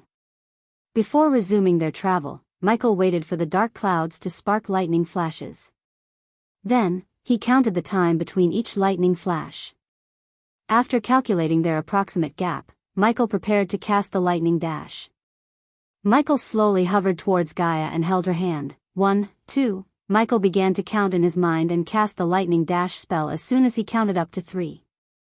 Just as he cast the spell, a flash of lightning streaked across the sky, masking the golden trail left by Michael. In a few blinks of an eye, Michael reached the other end of the forest, where Michael saw a lush green field with several wooden headstones. The headstones were accompanied by saplings of different ages. Some saplings had grown almost 4 feet, while some just had foot-tall saplings growing out of the grass field. Luckily for Michael and Gaia, the graveyard had no dark elves guarding it. Dreamed Esrit, that's the name of the dark elf who died first, Gaia, who learned the name from Eve, told Michael. Let's split up and search for the headstone, Michael instructed Gaia and descended towards the graveyard. When Michael landed in the graveyard, he saw a wooden headstone named Dremzal Renzudia. Although he was in a dark elf's graveyard, he didn't desecrate the place. Instead, he floated a few inches away from the cemetery, leaving no footprints. He respected the dead no matter their race. He floated above the headstones, checking the names one by one. Gaia also checked on the headstones, but unlike Michael, she left a few footsteps until she saw Michael floating above the ground. The latest _AP_SODIes are on _the website. Ghost, we are in position, Michael heard Nightmare's voice in his head. He quickly looked up, activating the thermal vision to see a tiny ball of heat signature behind the clouds. Keep an eye out for us. Well, get out of here as soon as we find the right grave, Michael informed Nightmare and continued to look for the grave that belonged to one Dreamed Esrit. Michael's luck finally turned up as he found the headstone named Dreamed Esrit. Hey, found the grave, Michael quickly talked to Gaia through the earpiece as she dashed towards him. Without wasting time, Michael took out a shovel from the system's storage and began digging the grave. Michael dug the grave as fast as he could and hit the casket made of red hickory in a few minutes. Tap. Tap. Tap. Gaia heard the shovel hitting the casket and felt excited. However, Nightmare's words halted her excitement. Look out. But before Gaia and Michael could react, an arrow flew past Gaia's face, butting through the cloak and a strand of her hair. Shit shit shit. Gaia quickly turned around, realizing they had been found out by the dark elves. Watch my back, Michael didn't lose his calm but increased his digging speed. He wasn't going to turn back without getting what he needed. While Michael was breaking open the casket, Gaia raised her arm towards the sky, creating a thin shield around them. "Fuck, they are here," Gaia cursed, looking at the numerous dark elves flying toward them. "So much for being stealthy," Gaia snickered as the arrows hit the shield but couldn't penetrate through. However, the more arrows hit the shield, the weaker the shield became. Visit. For the best no_vel_read_ng experience, hurry up.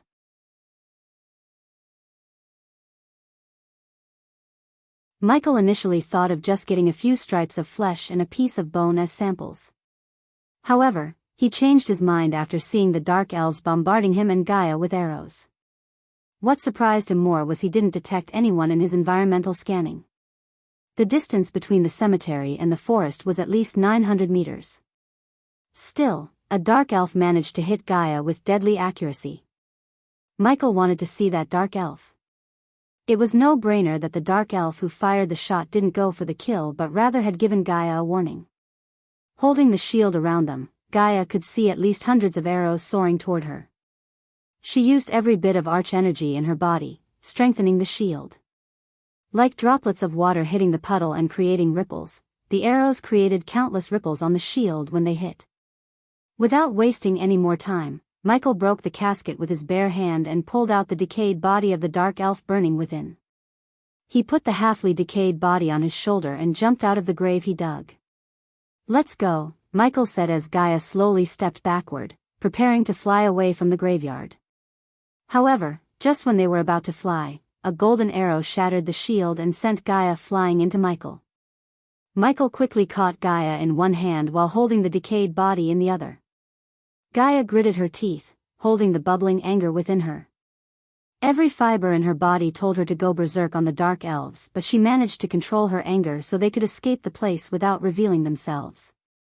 "Make a move if you want to meet your makers." Out of the blue, a chiming bell-like voice traveled in the wind and breezed through them. The voice made Michael look upwards to see a dark elf carrying a golden bow and arrow descending from the sky. The dark elf's glistening bow brightened his sharp features. He could be described as black-skinned and dark-haired in appearance. The most distinguishing feature was his brownish skin due to living under the shade of the forest. Like all elves, he too had pointed ears almost as long as the normal elves Michael met in Mazeroth. However, his facial features were visibly sharper than those of other elves. They had a more angry brow curve, which coupled with their sharp, carnivorous teeth, gave them a rather savage and predatory appearance. As the dark elf's feet touched the ground, several others landed around Michael out of nowhere as though they sprouted from the ground. They all raised their bows taking aim at Michael and Gaia.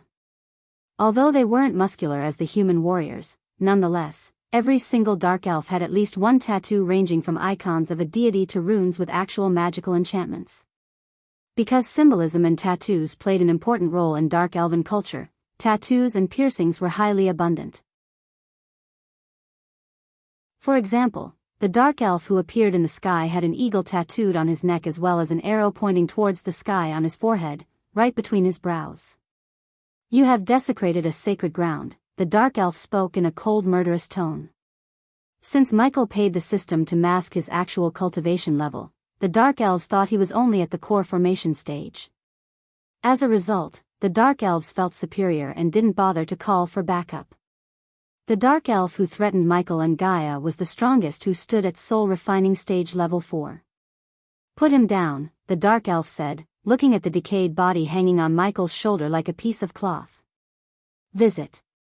For the best no_vel_read_ng experience, no one has to get hurt.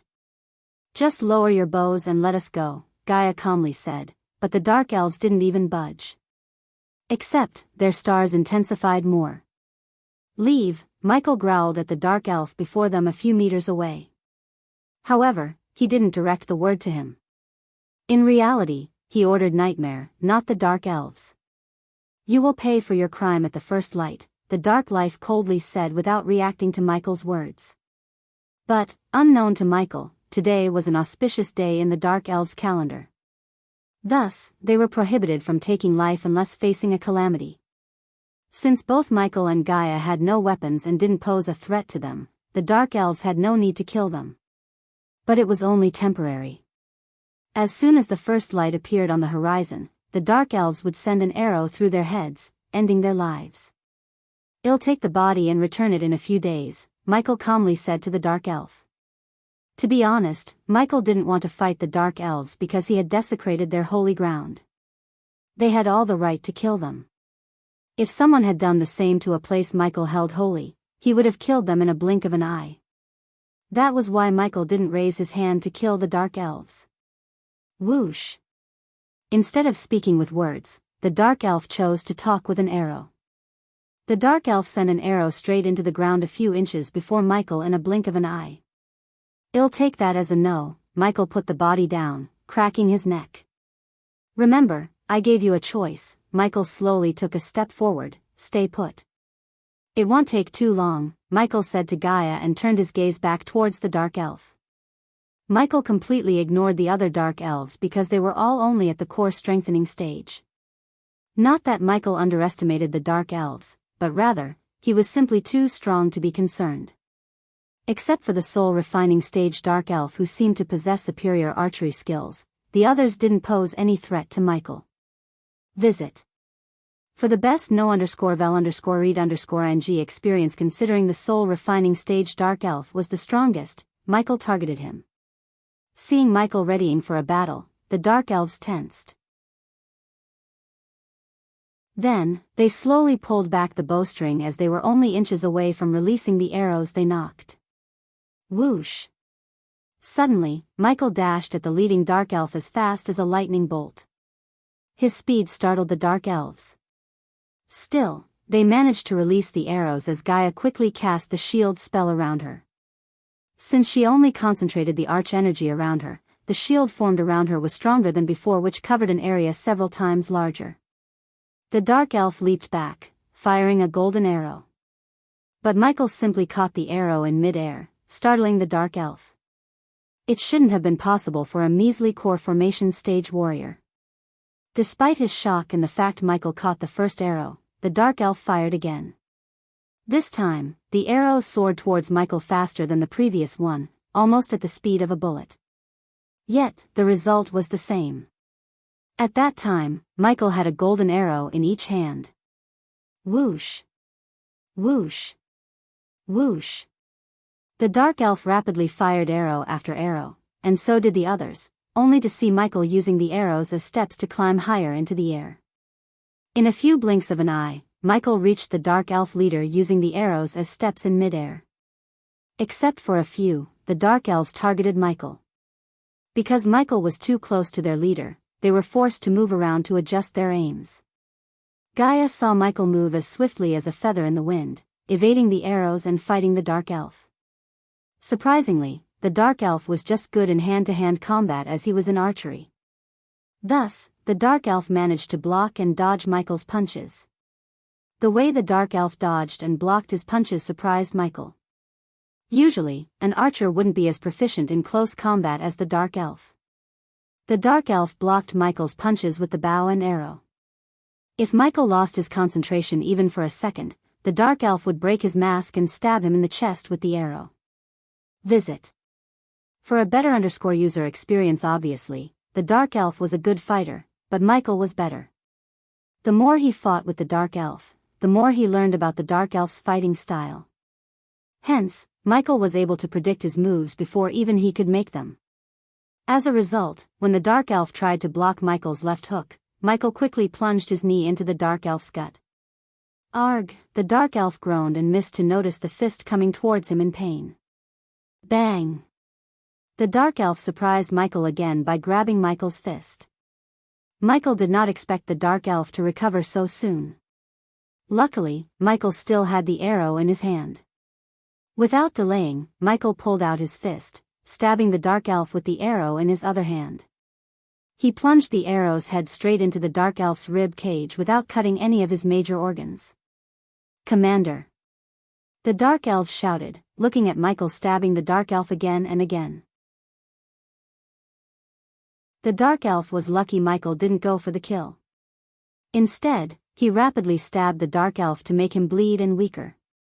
Drop your bows, Or I'll slit his throat right now." Michael moved behind the dark elf, who had blood leaking out of his side, and put the bloody arrow against the dark elf's throat.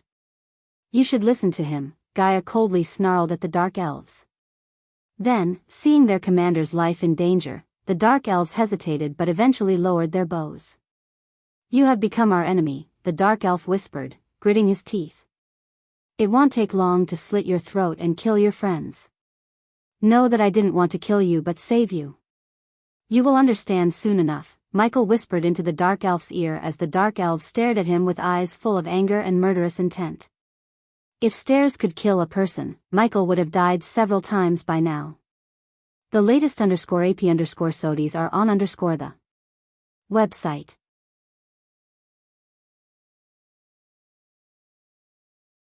Seeing the dark elves dropping their bows, Gaia snickered behind her mask. It wouldn't be an understatement to say that Gaia hated the dark elves. As a matter of fact, almost all the races hated the dark elves, even the elves.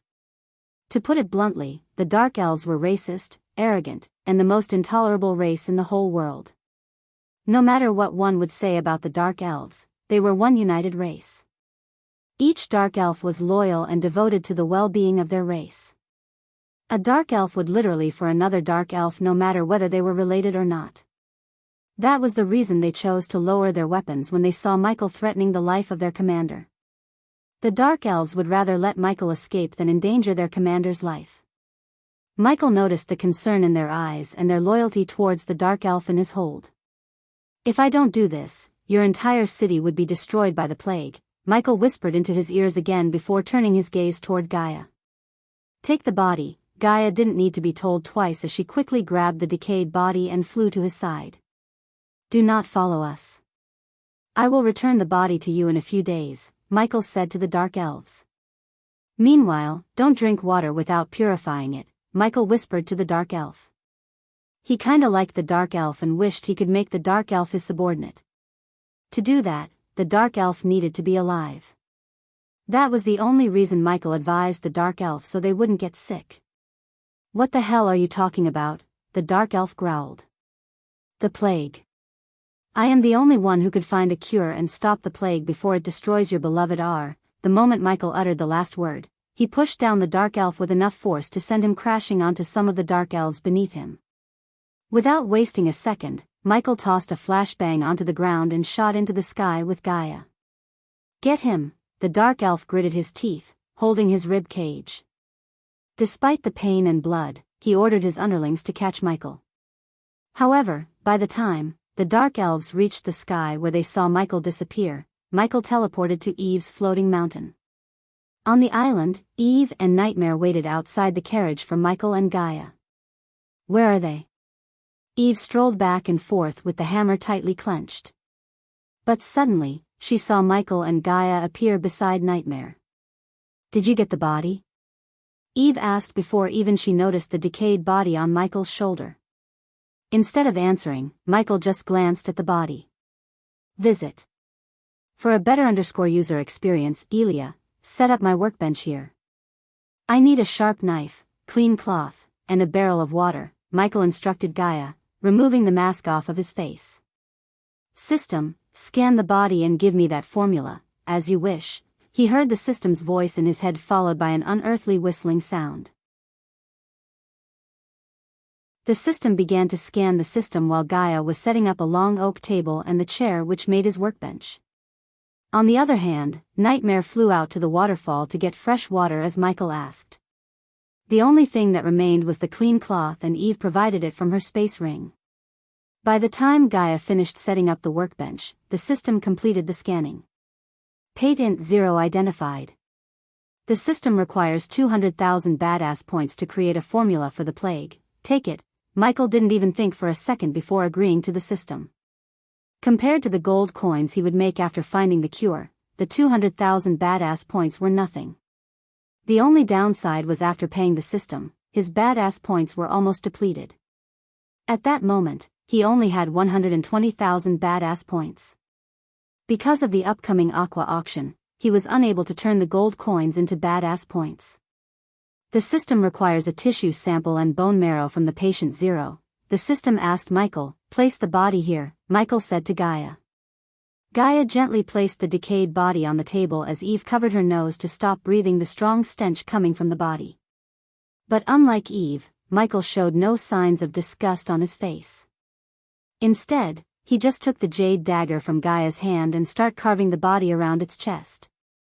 Eve saw Ghost cut a chunk of decayed grayish flesh from the body and then turn the body upside down. Wait a minute, suddenly, Gaia stepped closer to the body and moved her head closer to the bodice's neck. Eve and Michael looked closer at where Gaia was pointing and was surprised to see a bite mark.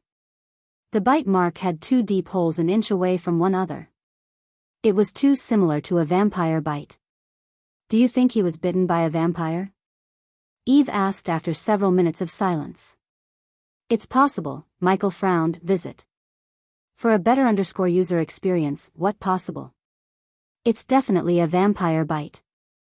I had a feeling that this plague is somehow connected to the vampires. It makes sense. If you want to bring down the cultivators, you have to bring down our. If I am right, Thera was only a testing ground.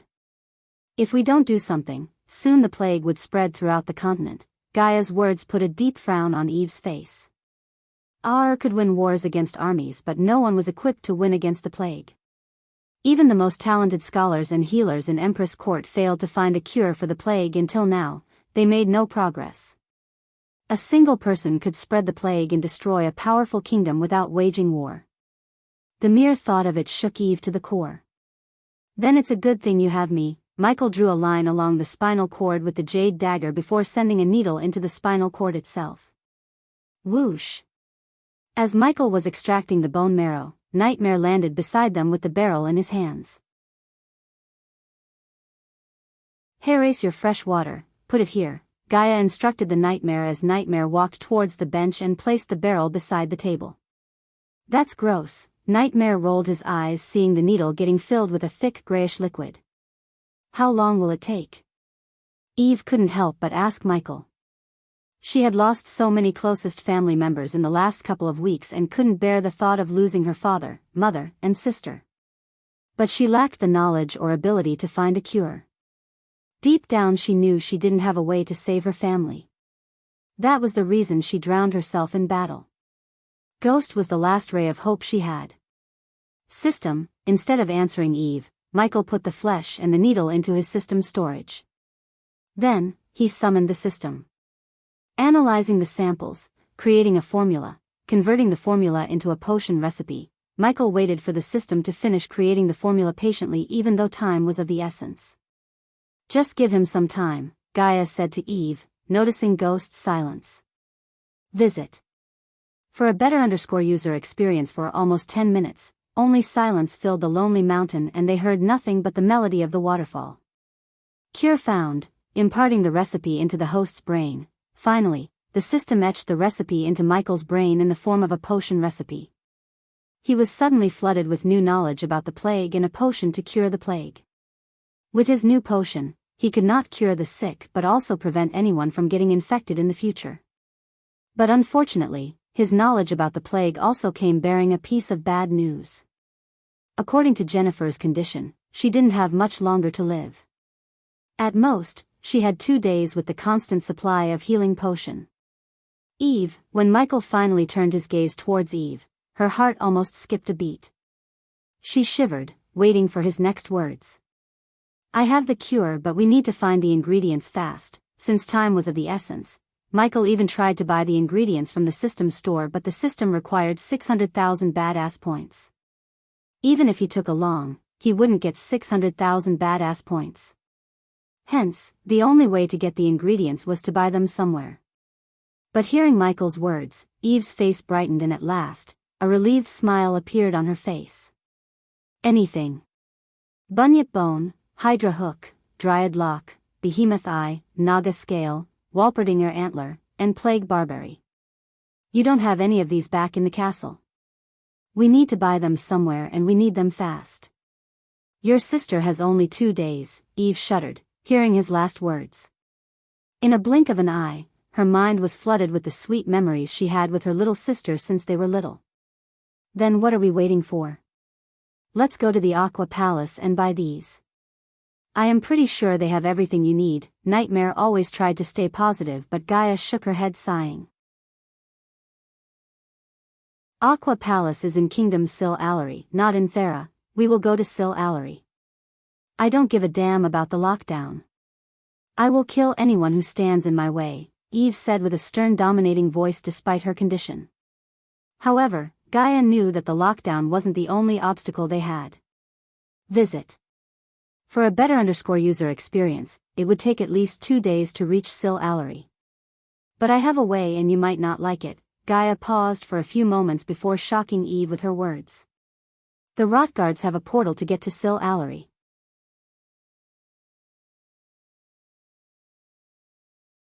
How did you know that? Eve asked, surprised by Gaia's words. She grew up in Ysirius but never heard House Rotguard possessing a portal to reach Sil Allery. She wondered how the heck Elia knew this. I happen to travel a lot, Gaia simply shrugged. Although Eve could tell she was lying, she didn't poke into the matter deeply because she had no need to. But I don't think the Rotguards will welcome us with open arms. Even Nightmare couldn't stay positive after hearing Gaia's plan. He was optimistic but not naive. Eve, do you remember Elia asked how ruthless you would be to save your family? Eve nodded at Michael. I am asking you again. How far would you go to save your family? As far as I have to. Would you kill the Rotguards? Yes. I will wipe out them in a heartbeat. Michael did not even finish his question when Eve stomped the ground and roared. Good, Michael simply nodded before turning his gaze back at the body. He then cut another piece of flesh and a strand of gray hair from the head. Michael submerged the flesh and the strand of hair into the barrel Nightmare brought. The three of them stared at Michael without any clues of what he was doing. Under their curious gazes, Michael washed the flesh and the hair. Eve, go give your sister the healing potion, Michael told Eve as she nodded and went inside the carriage. When she disappeared from their sight, Michael quickly willed the system to teleport to Eve's castle. After Michael vanished into thin air, Nightmare came to Gaia's side. Are you thinking what I am thinking? Nightmare asked. Yep. He is doing it. Gaia's face had a devilish grin, unlike Nightmare, who seemed a bit worried. A few minutes later, Michael appeared again before the oak table. With a flick of his wrist, he took out a bunch of ingredients from the system's storage. As Michael conjured his alchemy flames which burned with emerald green flames, Gaia and Nightmare approached him. Visit. For a better user experience, so you're weaponizing the plague? Asked Gaia, looking over Michael's shoulder. Do you see another way to infiltrate the House Rotguards and use their portal?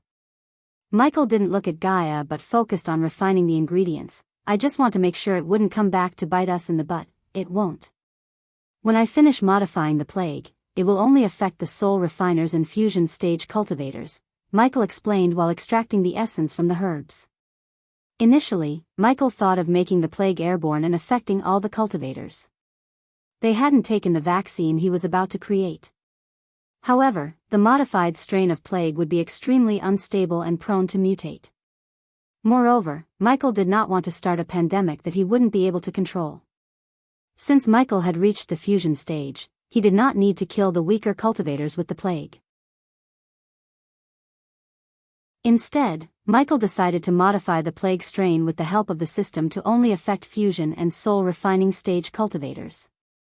This new modified strain wouldn't mutate and was easily fused with the fear toxin. That's good. How does it work anyways? Nightmare asked Michael. Once you breathe in the newly enhanced fear toxin, you will experience coughing, vomiting blood, and losing control over your celestial and arch energy. Boom, in a couple of minutes, you are nothing but a commoner. I assume you will modify our masks too? Asked Gaia. Since they hadn't taken the cure yet, the modified fear toxin was dangerous to them. Therefore, Michael had to buy 3 masks from the system and modify them. Luckily, it was a simple task for Michael as he was a 5-star inventor and possessed all the necessary parts. But first, Michael needed to finish modifying the plague. At that moment, black essence beads floated about the green flames. These beads radiated an ominous smoke as Michael slowly merged them together. After which, Michael sent the flesh and the strand of hair into the fire and burnt them. When the flesh and hair burnt in the fire, Gaia and Nightmare closed their mouth and nose with their hands. The strong scent was nauseating to the point Gaia felt like throwing up. Soon, a crimson-red smoke gradually emerged from the green flame and merged with the dark ball of essence above the flame. The two mixed together to form a mysterious smoking goo that swam in the air like a fish. Gaia and Nightmare sighed in relief, thinking he had finished, but Michael had only completed half the process. "Go stall Eve," Michael told Nightmare as the dragon nodded, shrunk its size, and walked towards the carriage. Meanwhile, Michael rolled up his sleeves, revealing the dark bracelet around his right wrist. "Remove it," Michael asked Gaia to remove the bracelet as he controlled the plague goo with his other hand. Instead, Gaia gently tapped the bracelet and lifted it from his wrist. Screech. The latest _AP_SODIES are on the website. When Michael willed the APD to come off his wrist, the bracelet split in the middle, and the needles inside Michael's wrist retracted. After Gaia removed the APD, Michael moved the dark goo above the flame, but this time, the fire turned from jade green to black. The heat produced by the dark flames immediately vaporized the black goo as Michael surrounded the vapor with his arch-energy and pulled it into a large vial. As soon as the dark vapor entered the vial, Michael closed it with the cork. "Now, I have to mix it with the fear toxin." Michael took out another vial with a gray liquid inside. With utmost caution, Michael pulled out the liquid through a syringe and injected the liquid into the plague vial through the cork. To his surprise, when the vapor and liquid made contact, it sparks a purple flame. The flame burned brightly for a few moments until finally condensed into a dark dusty element. "This will be our weapon for ultimate domination," Michael devilishly grinned, looking at the dark vial in his hand. "So, have you given any thought to mixing the blood tonic into the cure? I thought you would never ask. Unfortunately, the cure won't work with the blood tonic mixed in. It's only a setback though. I will find a better cure in the future which could be mixed with the blood tonic." Michael really tried to squeeze the blood tonic into the cure, but the formula simply didn't allow it. The cure had to be in its purest form. Otherwise, it wouldn't heal the infected and prevent one from getting infected. "We would have been gods if it worked," Gaia sighed. "Yeah." Michael opened the compartment connected to the needles in APD and put the one in his hand inside. "You can't use the fear toxin while you are in your ghost persona." Gaia was indeed right. If Eve noticed the effects of the fear toxin and saw the Dark Lord using it by any chance, she could make the connection between Ghost and the Dark Lord. Hence, Michael quickly brewed another modified plague and enclosed it in vials without mixing with the FAR toxin. He made several vials and handed over a few of them to Gaia before taking out the 3 black masks from the system storage. They were in no shape or form but plain black respirator masks. A few minutes later, Nightmare walked out of the carriage with Eve. He couldn't stall Eve any longer. But fortunately, Michael finished everything, including modifying the masks to filter the plague. Gaia noticed a healing potion in Eve's hand. Before speaking a word, Eve opened up the vial and emptied the potion into her mouth. "I am ready," Eve said after emptying the vial. "You have a plan to wipe them out?" "I have to tell you, they have 4 fusion stage protectors. The latest _AP_SODIES are on the website. The more, the better," Michael grinned, thinking about the experience points he would get by killing fusion stage cultivators. Now that Michael had given it a thought, it would be his first time killing a fusion stage cultivator. He wondered how many experience and badass points as a reward. With the modified plague in his hand, Michael didn't even fear the fusion stage cultivators. Finally, after so long, he felt like he was in control of every part of the game. "Follow my lead, and House Rotgard will cease to exist when the sunrise." Michael put on the mask as his voice changed to something beastly. Gaia put on the mask and threw the other one at Eve. "Nightmare, stay here and make sure nothing happens to them. Don't worry about them." "I got this," Nightmare said with absolute confidence. Soon, he grew to his full size, casting a shadow upon the trio, making them look puny in front of Nightmare. "Let's go." With a nod, Michael shot out towards the sky and disappeared into the night sky, leaving nightmare behind. Michael let Gaia take the lead as he flew closer to Eve in case she lost the connection with the arch-energy again. Michael was not completely optimistic about bringing Eve with him, but knowing her, there was no way she would back down and let them go alone. If everything went according to Michael's plan, Eve wouldn't have to raise a finger against the rock guards. "Hey Eve, how much do you think I can make by selling the cure?" Eve was surprised by his sudden question. Millions. Eve's heart was heavy. Although she knew Ghost wouldn't take coins from them for the cure, she hated to be a freeloader. No matter what, Eve wanted to repay for everything he did somehow. "Hey Eve, if you're worried about getting the cure for free, don't. I'm not giving it to you for free. I want Voldegards to be my allies and help set up my majestic empire in anything for you, my friend." Eve placed his hand on his shoulder and revealed an alluring smile that hid the immense sorrow in her heart. "And thank you, the latest _AP_SODIes are on _the website. Hey, friends, don't say thanks. I am pretty sure you will get to save my ass once or twice in the future." Michael patted Eve on the back and continued their journey towards Yesrius to wipe out the rock guards.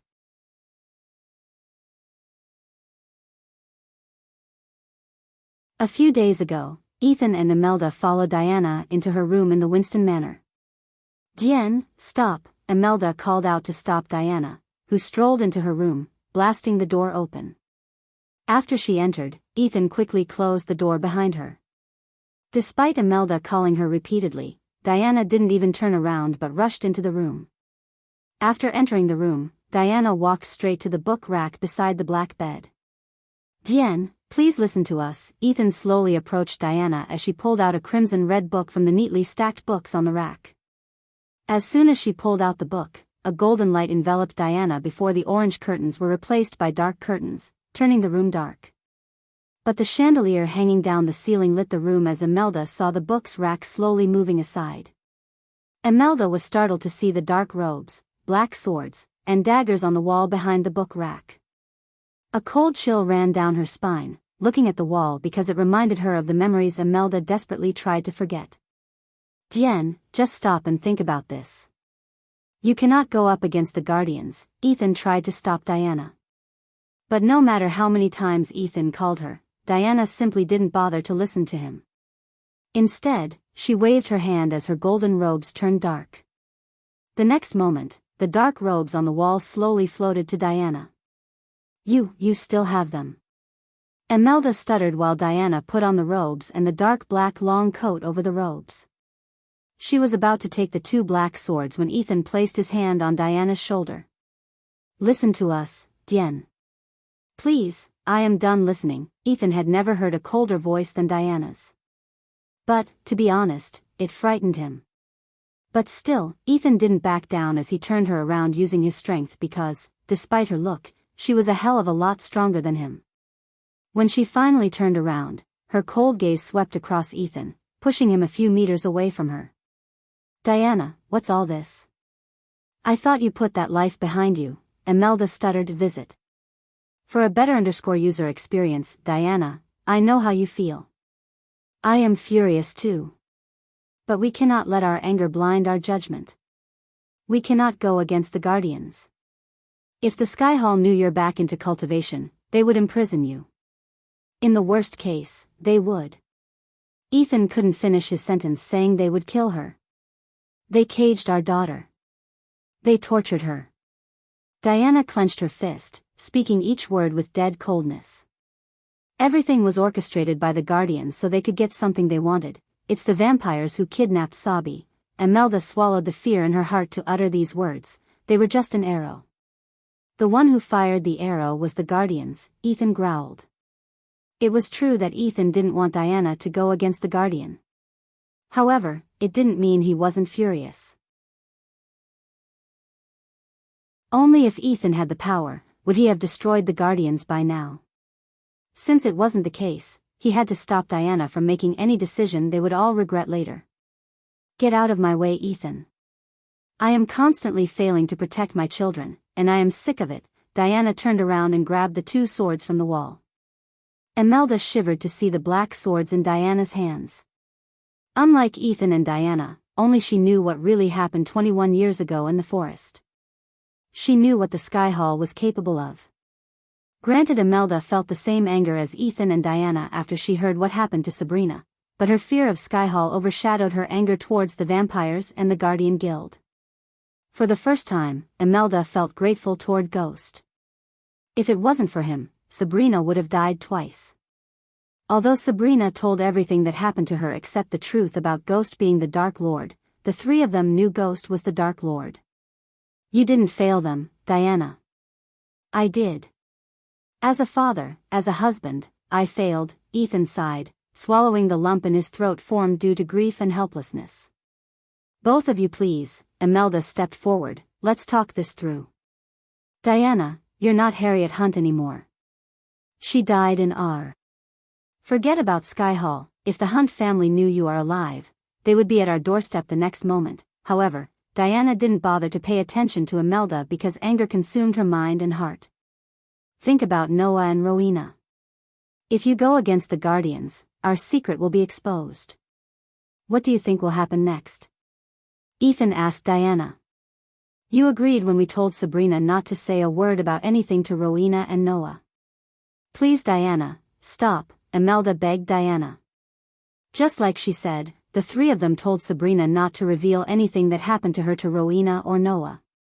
They believed if Sabrina told them, Noah would renounce the Guardians and start a battle against them, which would ultimately result in Rowena stepping in. If Rowena stepped in, the Sky Hall would investigate the matter, and as a result, Ghost's identity would be exposed. It could only lead to one thing, the destruction of the Winstons. To put it bluntly, Sabira was the first domino in the long chain of dominoes. The moment she revealed her story, the chain of events would consume everything into a big black hole of war. That was why Imelda and Ethan made her promise not to tell anyone about anything, especially Rowena and Noah. Visit. For the best no_vel_read_ng experience by making her promise. However, they destroyed Michael's plot to set Noah against the Guardians. You are missing the point. Finally, Diana's hair turned from striking golden to raven black. I am not going against the Guardians. I am going against the elf who orchestrated everything. As she said, Diana took a step forward, unleashing powerful energy that forced Ethan and Imelda a few steps back. Seeing Diana in black hair and dark robes, Imelda shivered from head to toe. Once upon a time, an entire continent feared her. Then, after 2 decades, what Imelda thought she buried returned alive to haunt her. Remember the words you said before leaving our Ethan. You made a promise to always stand by my side. Do not break that promise now. Step aside, Diana coldly said as Ethan saw a blue light flickering in her eyes. Diana, please. Boom. Ethan tried to change her mind, but he was sent crashing onto the wall behind by a strong gust of wind. I am sick of you two trying to change my mind. Diana roared before stomping the ground with enough force to shake the entire room. The wall crumbled, and cracks formed where Ethan hit before falling down. Afterward, Ethan couldn't get to his feet. Not because Ethan was hurt physically but because he was hurt mentally. This was the first time Diana had cast a spell on him in a long time. It was equal to her raising her hand against Ethan. Ethan. Imelda quickly rushed to Ethan to lift him up while Diana walked towards the window and opened them with a wave of her hand. Diana. Imelda shouted, but it was too late as Diana flew out the window. However, before her figure disappeared, Sabrina opened the door. Unfortunately for Diana, Sabrina saw her figure.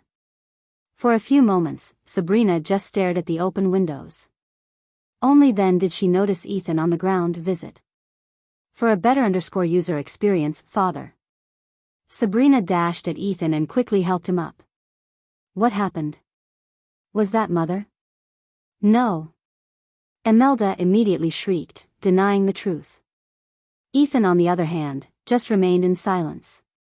He was too shocked to focus on anything. Even after getting blasted by Diana, Ethan didn't feel any anger toward Diana. Instead, he blamed himself for being weak and powerless to help her. Noah had tried to make Ethan stronger by making him break through to the core strengthening stage. Ethan had been stuck in core formation level 10 for 7 years now. But no matter how many potions Noah gave him, he simply couldn't destroy the bottleneck. What Noah had no idea that Skyhall placed a curse on Ethan. He was to stay at the core formation level until he died. Ethan was Skyhall's backup plan to control Harriet. However, when Harriet fought the angels and the forbidden spell for 30 days, another group of elders tortured Ethan and placed several curses on his soul. The only difference between Diana and Ethan was that at least Imelda was there with Diana. Then where is she? What happened to Father? Sabrina brushed away the dust off Ethan's robes and corrected his collar. Go to your room, Sabi. As soon as Sabrina began to question them, Imelda tried to push Sabrina out of the room, but Sabrina didn't even budge an inch. Imelda did not want to reveal the truth about Diana to Sabrina or to anyone. She would rather die than reveal Diana's secret. Stop treating me like a child, Auntie. I want to know the truth. I told you everything, and I deserve to be treated with the same respect. Sabrina raised her voice, shocking both of them and snapping Ethan out of the shock. That was Mother, it was. Ethan took a deep breath and answered Sabrina. Ethan. Imelda quickly tried to stop Ethan, but he shook his head. He didn't want to hide Diana's identity from Sabrina. After all, Sabrina told them the truth, and Ethan wanted Sabrina to know the truth about her mother. The question in his mind was whether to let Noah and Rowena know the truth as well or not. She deserves to know, Imelda, Ethan said to Imelda and turned his gaze toward Sabrina. Your mother Diana is not always Diana. Her real name was Harriet Hunt. What? Sabrina's heart skipped a beat as she began to shiver. Visit. For a better user experience, Harriet Hunt. Sabrina's mind completely went back, recalling the stories she heard and lessons she learned from Holy Trident Academy. Harriet Hunt was a myth, a legend, a war goddess who walked among mortals. To hear Harriet Hunt was her mother and lived as Diana, Sabrina's mind couldn't process the shocking news. What have you done, Ethan? Tears gushed out of Imelda's eyes as she collapsed to the ground.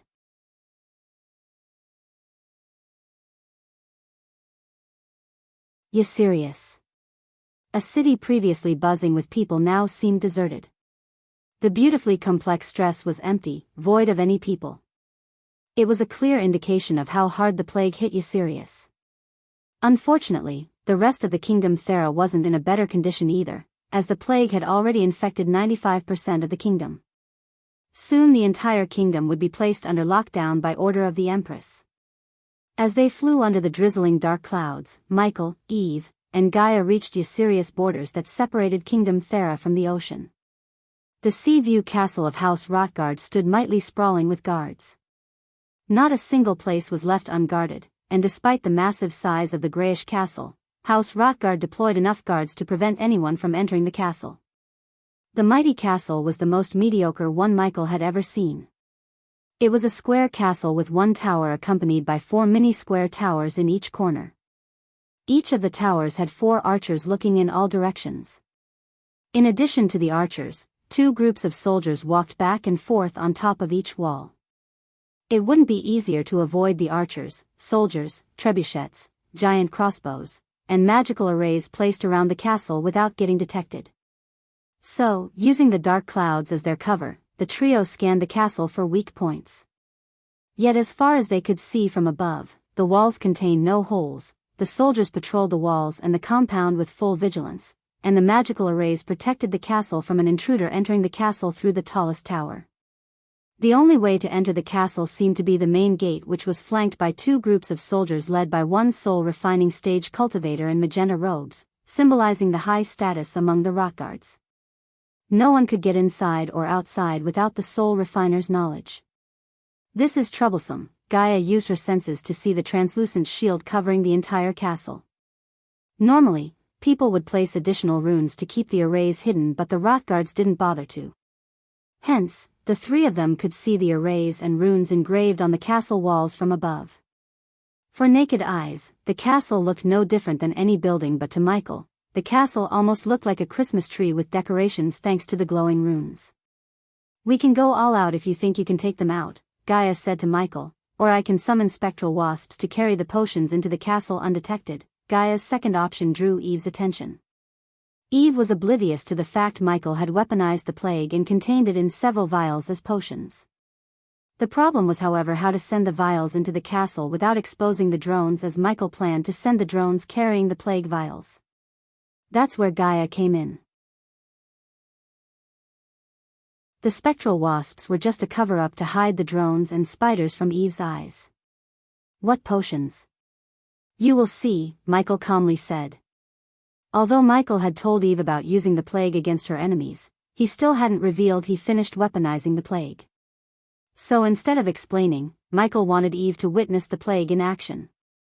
Besides, Eve wouldn't complain about his methods after he helped her family to get back on its feet. The latest _AP_SOTIs are on _the website. Spectral wasps. Gaia pretended to cast the SPLL by waving her hand and creating dim balls of light, just bright enough to hide the drones within. Hovering beside Gaia and Michael, Eve saw the several orbs of golden lights materializing in the air before them. Under her curious gaze, the balls slowly started to float towards the castle under cover of dark clouds. "You sure those won't get detected by the arrays?" Eve asked Gaia.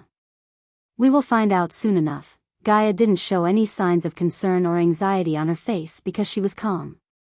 Compared to everything Michael and her went through, wiping out a family seemed like a chilling vacation to her. The golden balls gradually lost their glow and disappeared from Eve's eyes. But her full focus was on the thin blue layer of light enveloping the castle. Unlike Eve, Michael could see the drones flying through the thin light layer without triggering the arrays. If it were before Elidor, the arrays would have detected the drones despite having been built with junk metal. Now all of Michael's drones and spiders had Elidor's special cloaking runes that prevented almost 98% of the arrays from detecting them. While piloting the drones via his mind, Michael carefully paid attention to the video feed transmitted by the drone camera to his mind. The drones may have fooled the arrays, but they were still visible to the naked eyes, especially the vials they were carrying atop them. So any archer or a soldier could still see them and shot them down from the air. Hence, Michael carefully piloted the drones to the center tower's highest point. No problem until now. Gaia felt the excitement coursing through her veins.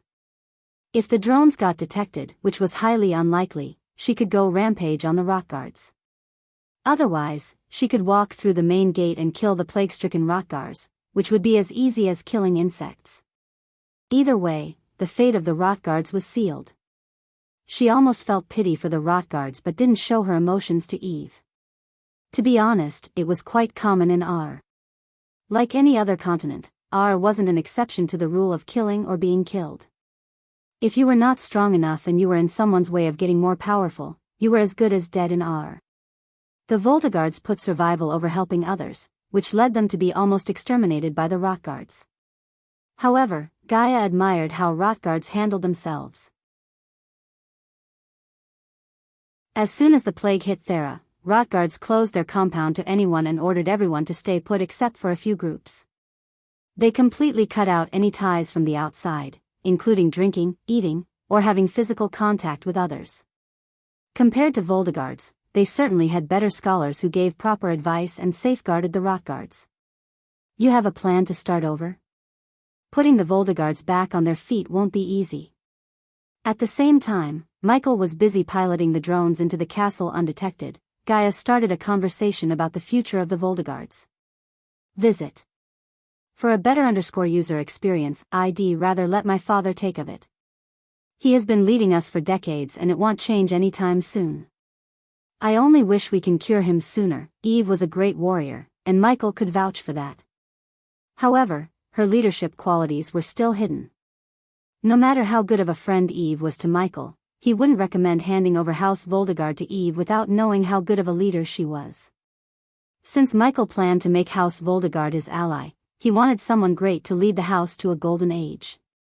But Michael really doubted whether Eve's father was up to the task. Although the Voltigards didn't get weaker, they didn't get stronger either under his leadership. I know it's not a good time to talk about the future. But give some thought to it. The path ahead of you won't get easier. Gaia placed her hand on Eve's shoulder to console her. I will, Eve nodded as she knew Gaia was right and just looking after her. Sooner or later, Eve knew she had to deal with the future of House Voldegard. However, she just wanted to focus on curing them before paying attention to other matters. On the other hand, the drones entered the castle through the open windows in the tower. He could clearly see the brightly lit throne hall directly beneath the tower. At that moment, a man wearing crimson-red robes and a crown with a large rub on the front sat on a lavish throne decorated with gold and gems. The man on the throne was undoubtedly the Lord of House Rotgard, Ivan Rotgard. He stared at the 4 protectors of the house who were seated on their own thrones facing the Ivan and Igor on his one knee. There is no point in wasting resources on House Voldegard anymore, Uncle Ivan. Igor received cold death stares from the gray-haired protectors. Still, Igor tried to convince the House Lord to focus on capturing House Voldegard's business and stream of revenues rather than trying to kill all the Voldegards as the protectors suggested. For Igor, fighting Voldegards was nothing but a waste of resources. He would rather accumulate power, capture more revenue streams, and make allies than wage war against all their enemies. Only if your father was here to hear those words, a bald old man with a goatee snickered at Igor. My father fought the Voldegards all his life. What did he get in return? Death. Igor didn't stay silent but talked back with a cold tone. All the more reason to wipe the Voldegards off the world. You should have died like your father on the battlefield instead of running away from a young fusion stage warrior. Another elder heir quoted the words young fusion stage to ridicule Igor. But unfortunately, no one believed Igor and his men. One couldn't blame the elders either because it was extremely rare to see a teenage fusion stage cultivator, as Igor told them. Visit. For the best no_vel_read_ng experience, what did you say?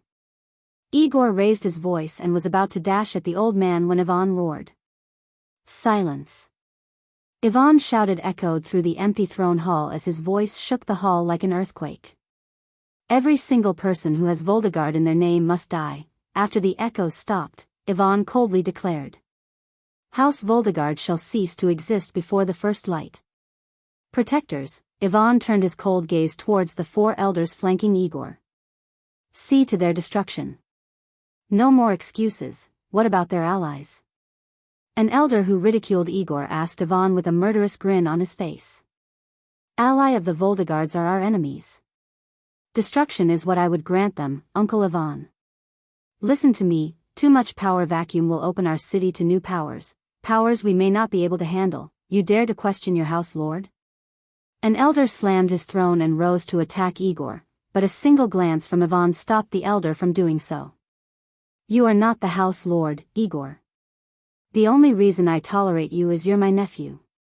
But my tolerance has its limits. Despite being blood relatives, Ivan shared no love for Igor, and it was a known truth to everyone in House Rotgard. As a matter of fact, Igor hated Ivan for leading House Rotgard on a war path, while Ivan hated Igor for being his nephew. Every time Ivan looked at Igor, Igor reminded him of his elder brother, whom Ivan hated to the core. The latest _AP_SODIES are on the website.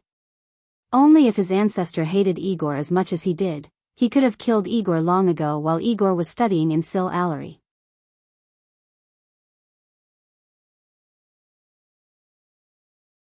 Michael witnessed everything happening in the throne hall through the drone. Igor surprised Michael with his words. Unlike the old cahoots, Igor actually wanted to strengthen House Rotgard through other means than waging war against the other houses. I have a limit too, Lord. When Ivan was about to rise from the throne, Igor said, gritting his teeth. A limit for my patience, how dare you? One of the elders growled at Igor only to be ignored by the latter. I wish I have taken the Empress' offer to join her clan, Igor snickered as Ivan's eyes reddened in pure hatred for Igor. While they were busy quarreling, they didn't notice the change in the air. Unknowing to them, they were breathing the fear toxin mixed with the plague. Michael felt lucky to get all the protectors and the house lord under the same roof. It made poisoning them with the fear toxin a much easier task. Otherwise, he would have had to find each fusion stage cultivator and poison them individually. His only regret was Igor. Michael couldn't help feeling Igor would have made a fine asset in his growing army. Unlike most people in the world, the young man seemed to possess intelligence and rational thinking. It was a pity Igor was getting infected as they spoke. The only reason you stand before me is our ancestor care for Iranian, Ivan spoke coldly. Iranian was Igor's late father, and when Igor heard his name from Ivan's mouth, Igor felt his anger bubbling deep within him. Because of their old ways and hatred for Voldegards, Igor lost all his family. Deep down, Igor hated Ivan and the Protectors more than he hated the Voldegards. I hope our ancestor will be delighted to see House Rotgard faces several new threats in a few years. But, suppose you think destroying Voldegards would make your lives easier. In that case, you guys are in for a shitty surprise, Igor sneered and stood up before Ivan. He was about to turn around and leave when Igor sensed the change in his body as well as in the air. Suddenly, an elder stumbled down from his chair. Protector Cyan, another elder shouted and reached out for the fallen comrade only to stumble down like the other. Soon, the 4 protectors fell to the ground, vomiting blood. What the fuck is happening to me? Igor was not in a better condition as his legs gave up. As a result, Igor collapsed down. His vision turned blurry. Nonetheless, Igor rubbed his eyes, hoping it would clear his vision. While Igor tried to regain his strength, he heard the elders finally stop throwing up blood. A few seconds later, the protectors returned to their feet. With his blurry vision, Igor looked up to see Ivan rising from his throne and wiping the blood coming off his mouth. Visit. For a better user experience, since Ivan was stronger than everyone in the hall, the fear toxin affected him less. Are we infected? No shit, Igor coughed, closing his mouth. When he took his hand off his mouth, he saw the blood sprinkles on his palm. You must have gotten from the Voldegards. It's you. You sealed us our fate. You fool. You doomed us all. The protectors immediately blamed Igor and yelled at him. We must contact our ancestor before we succumb to the plague. Ivan, however, remained calm, unlike the rest. Roar. Suddenly an ear-piercing shriek echoed through the hall, intruder. Another loud shout followed the shriek, sending shivers down their spines. We are under attack. Igor could hear someone shouting outside. As soon as they heard the alarm, soldiers of House Rotgard rushed into the hall, including the 2 soul-refining stage guards who guarded the main gate. No, you idiots, get out of here. Igor shouted at the soldiers who rushed into the hall to protect their lords. However, they were startled to hear Igor's orders. We all be infected if we stay together like this. Igor was right, but as usual, no one listened to him. So instead, they surrounded Ivan and the protectors. Raise the gates. No one is getting in or outside. I want the intruder's head on the plate before the first light. Ivan barked an order before turning around to leave the throne hall. Visit. For a better user experience, he was in quite a rush to meet his ancestor, who may be their best chance to survive the plague. What's the rush? Out of the blue, another calm voice resonated in the hall. The voice, however, didn't sound like a human but a beast. What the? Who was that? Am I hearing things? The soldiers looked around frantically, trying to locate the voice's source. Creak. Creak. Creak. Igor's heart skipped a beat as he jerked his head around to look at the front door leading outside. The door shuddered, glowing for a second. Following the front door, the doors on the left and right sides also glowed and shuddered. Looking at the phenomenon on the doors, a curious soldier rushed towards the door.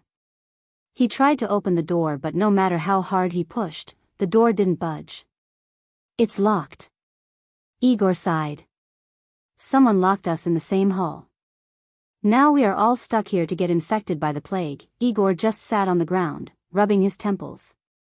Is it true? My lords, what should we do? A panic-stricken soldier questioned the protectors and Ivan. Every single soldier, including the soul refiners, felt weak and coughed up blood. In addition, some of the soldiers began to hallucinate and shouted in gibberish. "Break the door," one of the protectors barked as a group of soldiers limped towards the front door. "It's too late. We are done for," those who heard Igor panicked more. Visit. For a better user experience, shut up Igor. Ivan roared as he couldn't put up with Igor anymore. Ivan had enough in his mind, so he couldn't be patient with Igor as he used to. If House Rotgard's protectors and he got infected with the plague, it wouldn't be too long before the other families target them like vultures. Ironically, it's what they did to Voldegards. "You can kill me if you want," Igor let out a deep breath as more and more soldiers fainted due to the fear toxin in the air. "How does it feel, Lord Ivan?" The same beastly voice they heard before resonated again. This time, the voice was louder and sounded close to them. At last, 3 dark figures descended to the throne hall through the opening directly above the throne. The trio wore full dark robes with their faces covered with black masks. Something told Igor that the masks were designed to filter the air thanks to his study under the dwarven masters in Sil Allery. "How does it feel to be weak and helpless?" One of the 3 talked, but no one could point out whom. They couldn't differentiate them from the voice, which sounded animalistic rather than human. The closer they got to the ground, the further everyone stepped back. "Who are you?" Ivan asked the trio, trying to conjure the celestial energy around him. However, he felt no connection with the energy around him. Unfortunately for them, the modified plague mixed with the fear toxin worked faster than the original plague. When someone was infected with the original plague, it would take 2 to 3 days to completely lose connection with the energies. But Michael's handiwork boosted the plague's effect and made anyone who breathed the fear toxin lose connection with the energies in a few minutes. "You asked the wrong question, Ivan. The right question is, how do you want to die?" Michael asked Ivan, tilting his head. "My lord," when the protectors saw Michael place his hand on Ivan's shoulders, they tried to rush towards him to protect him. However, as soon as they took a step forward, Gaia blasted away them with a powerful gust of force. Despite their weak status, the soldiers unsheathed their weapons to attack the intruders. Some even tried to cast spells. "One who kills must be prepared to be killed." Michael grabbed Ivan's neck, and before Ivan could fight against his hold, Michael simply snapped his neck. Since Ivan lost his connection with the celestial energy, his body became weak. Thus, Michael could simply snap his neck like a twig. Ding! Congratulations to the host for killing a fusion stage, level 10 cultivator. The reward is 750,000 experience points and 10,000 badass points, my lord. The soldiers and the protectors screamed, seeing Ivan's lifeless body hitting the ground. His eyes were still wide open and contained a hinge of shock and horror. Igor, who hated Ivan to the core, surprisingly felt relieved and had a tinge of joy seeing Ivan's body. "The protectors are mine to kill." After killing Ivan, Michael quickly instructed Gaia and Eve. He wanted the experience points of killing the fusion stage protectors. "The rest?" Gaia questioned Michael with a devilish grin behind her mask. The latest _AP_SODIes are on the website. Accept him, kill everyone.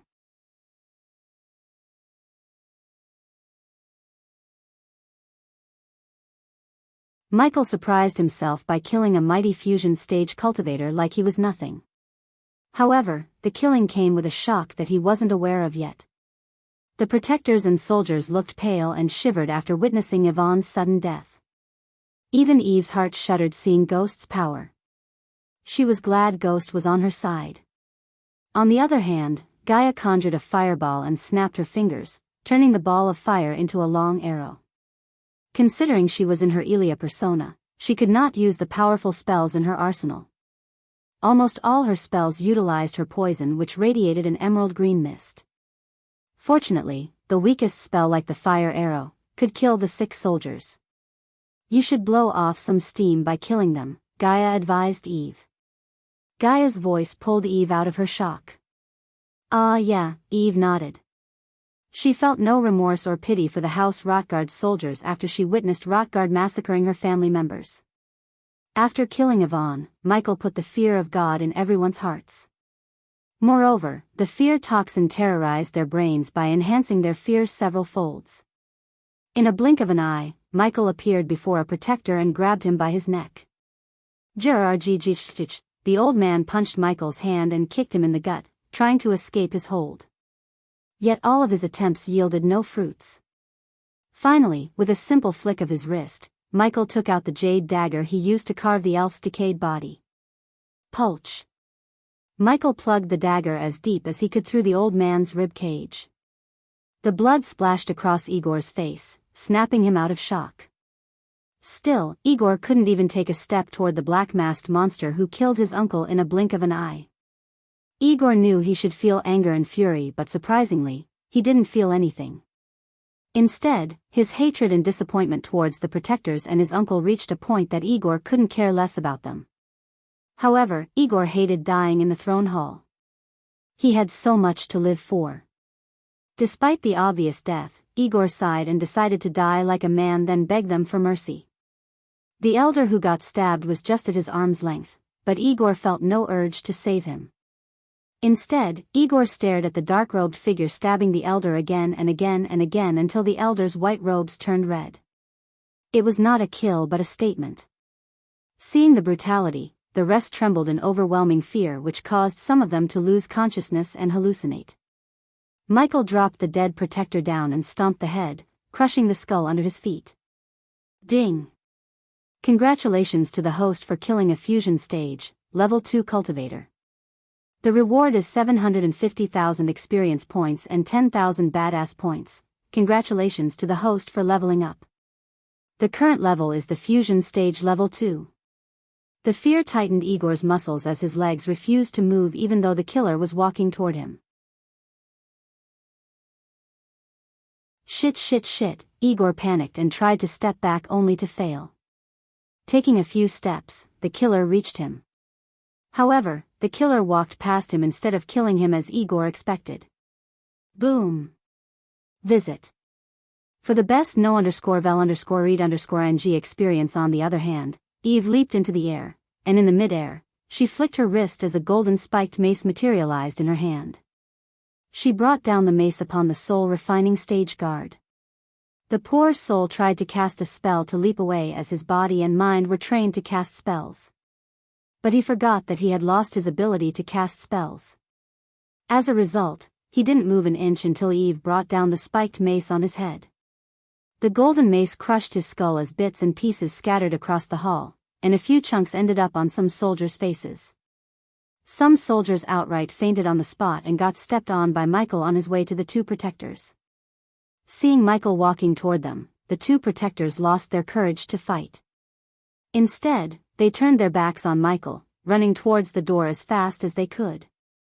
Move! They shoved off the soldiers who remained in their path. Not in a million years would they have imagined running for their life. But, despite the overwhelming fear, Igor focused his gaze on the killer, trying to figure out his cultivation stage. Igor got confused as no matter how hard he focused, he couldn't see the cultivation stage of the killer. Arg! His focus on the killer got broken by the fire arrow that flew past his face and penetrated the soldiers who stood around him. The arrow didn't stop at killing a few but flew through the soldiers, ending their lives. In a few moments, the shiny marble floor was flooded with blood, and the throne hall became a tomb for many. The soldiers didn't stand a chance against Eve, let alone Michael and Gaia. While controlling the fire arrow and killing the soldiers, Gaia admired Eve's persistence. Regardless of the plague, Eve pushed herself to the limit and caused havoc among the soldiers like a killing machine. Suppose anyone in Eve's shoes had been bedridden. The plague turned the fusion stage cultivators into weaklings. Yet, it couldn't stop Eve, who was only a core strengthening stage warrior. Of course, Eve drank several vials of healing potions, but Gaia knew more than the healing potions.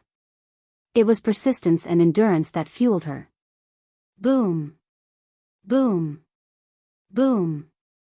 Eve swung the mace without any finesse or technique in all directions. The soldiers screamed and begged for mercy, but Eve was in a raging mood. She kept hitting the soldiers mercilessly as she vented all her rage and hatred upon the soldiers. Meanwhile, Michael caught the two fusion stage protectors who banged the door like crazy. At that moment, Gaia and Eve killed almost a third of the soldiers in the hall, including the two soul-refining stage cultivators. Igor witnessed the brutal massacre and the fall of his house and stood still. He was weak and scared to do anything. "Didn't you two want to wipe out the Voldegards a few moments ago?" Michael whispered in their ears as their bodies went rigid. The protectors slowly turned around. Visit. For the best no_vel_read_ing experience for a few seconds, Michael just stared at them. Afterward, Michael just grabbed their heads and smashed them against the door the protectors tried so hard to open. Michael kept going until the two protectors lost their heads, and he received the notifications from the system. Ding! Congratulations to the host for killing a fusion stage, level 3 cultivator. The reward is 750,000 experience points and 10,000 badass points. Congratulations to the host for leveling up. The current level is the fusion stage level 3. Ding! Congratulations to the host for killing a fusion stage, level 3 cultivator. The reward is 750,000 experience points and 10,000 badass points. Congratulations to the host for leveling up. The current level is the fusion stage level 4. After reaching fusion stage level 4, Michael felt a warm wave soothing him from behind. The feeling made him smile and close his eyes. When he looked up with his eyes closed, the throne hall grew a bit darker for a moment, and the chandeliers flickered. Fortunately, the phenomenon disappeared before Eve could notice the change. Michael felt his power growing within him. Eve creased her brows seeing ghosts standing still without moving. No one dared to stay close to him. "Please don't kill me. No. Have mercy. Lord Igor. Save us." The remaining soldiers went to their knees and began begging for mercy. Some even grabbed Igor's legs, pleading with him to save them. But unfortunately, Igor had no power or will to save them. Instead, Igor was stuck in a state of utter fear and shock. On the other hand, Michael remained with his eyes closed until the screams and cries died down, and the hall became deadly silent. At that moment, they only spared Igor's life but scarred him for life. It would take years for Igor to come out of the trauma caused by the three of them. "Show us the portal to Sil Allery," Gaia grabbed Igor by his neck and asked. Despite her cold tone, Igor said no word. Instead, he looked like his mind was somewhere else. The latest _AP_SODIes are on the website. "Hey!" Gaia slapped Igor to bring him out of shock. "Where is the portal to Sil Allery?" Gaia asked again, shaking Igor by his collar. "Portal, Sil Allery." Igor mumbled, "Leave him." "I know where it is." Michael finally opened his mouth. He located the portal through the drones and spiders. So they had no need to threaten Igor. Michael spared Igor not because he wanted to know the portal's location but because he wanted Igor to consider joining Voldegards. It was apparent Igor hated the protectors and the House Lord. Now that he had killed them, Michael wished to rope Igor into joining Voldegards. Michael turned around and slowly walked towards Igor. When he reached Igor, he just patted Igor on the face. "House Rotgard is no more. Now you are finally free." Michael then placed his hand on Igor's blood-soaked chest. Boom! Suddenly a powerful gust of wind shot Igor away onto the wall behind. The force of Igor hitting the wall made him lose consciousness. After Igor collapsed on the ground, Michael looked around at the dead bodies in the hall. "An eye for an eye," Michael stated, feeling no pity. Every soldier they killed had blood on their hands. A few days ago, they massacred the Voldegards. At that time, the soldiers of House Rotgard didn't show any mercy to Voldegards. So why should Michael show them any mercy? Michael only killed the strongest of the Rotgards and spared the rest so they could spread the word about what happened to them. "Let's go." Michael walked away from the dead bodies and entered the corridor through the door the two protectors tried to open. As soon as they opened the door, a few guards tried to attack them, but Gaia killed them before they could even raise their weapons. By the time they entered an empty room where House Rockguard had built the portal, the sun rose up on the horizon, shedding its first light on the kingdom. Just as Michael told Eve, the House Rockguard had ceased to exist at the first light. Finally, Eve stood before the portal after so much trouble and blood. Next stop, Sil Allery, Gaia stated before walking into the dark blue vortex. Following Gaia, Michael walked into the portal and disappeared. At last, Eve took a deep breath. Great One and Two, please let me save my family, Eve prayed, looking at the ceiling. Then, she walked into the portal with a ray of hope and heaviness in her heart. The latest _AP_SODIES are on the website.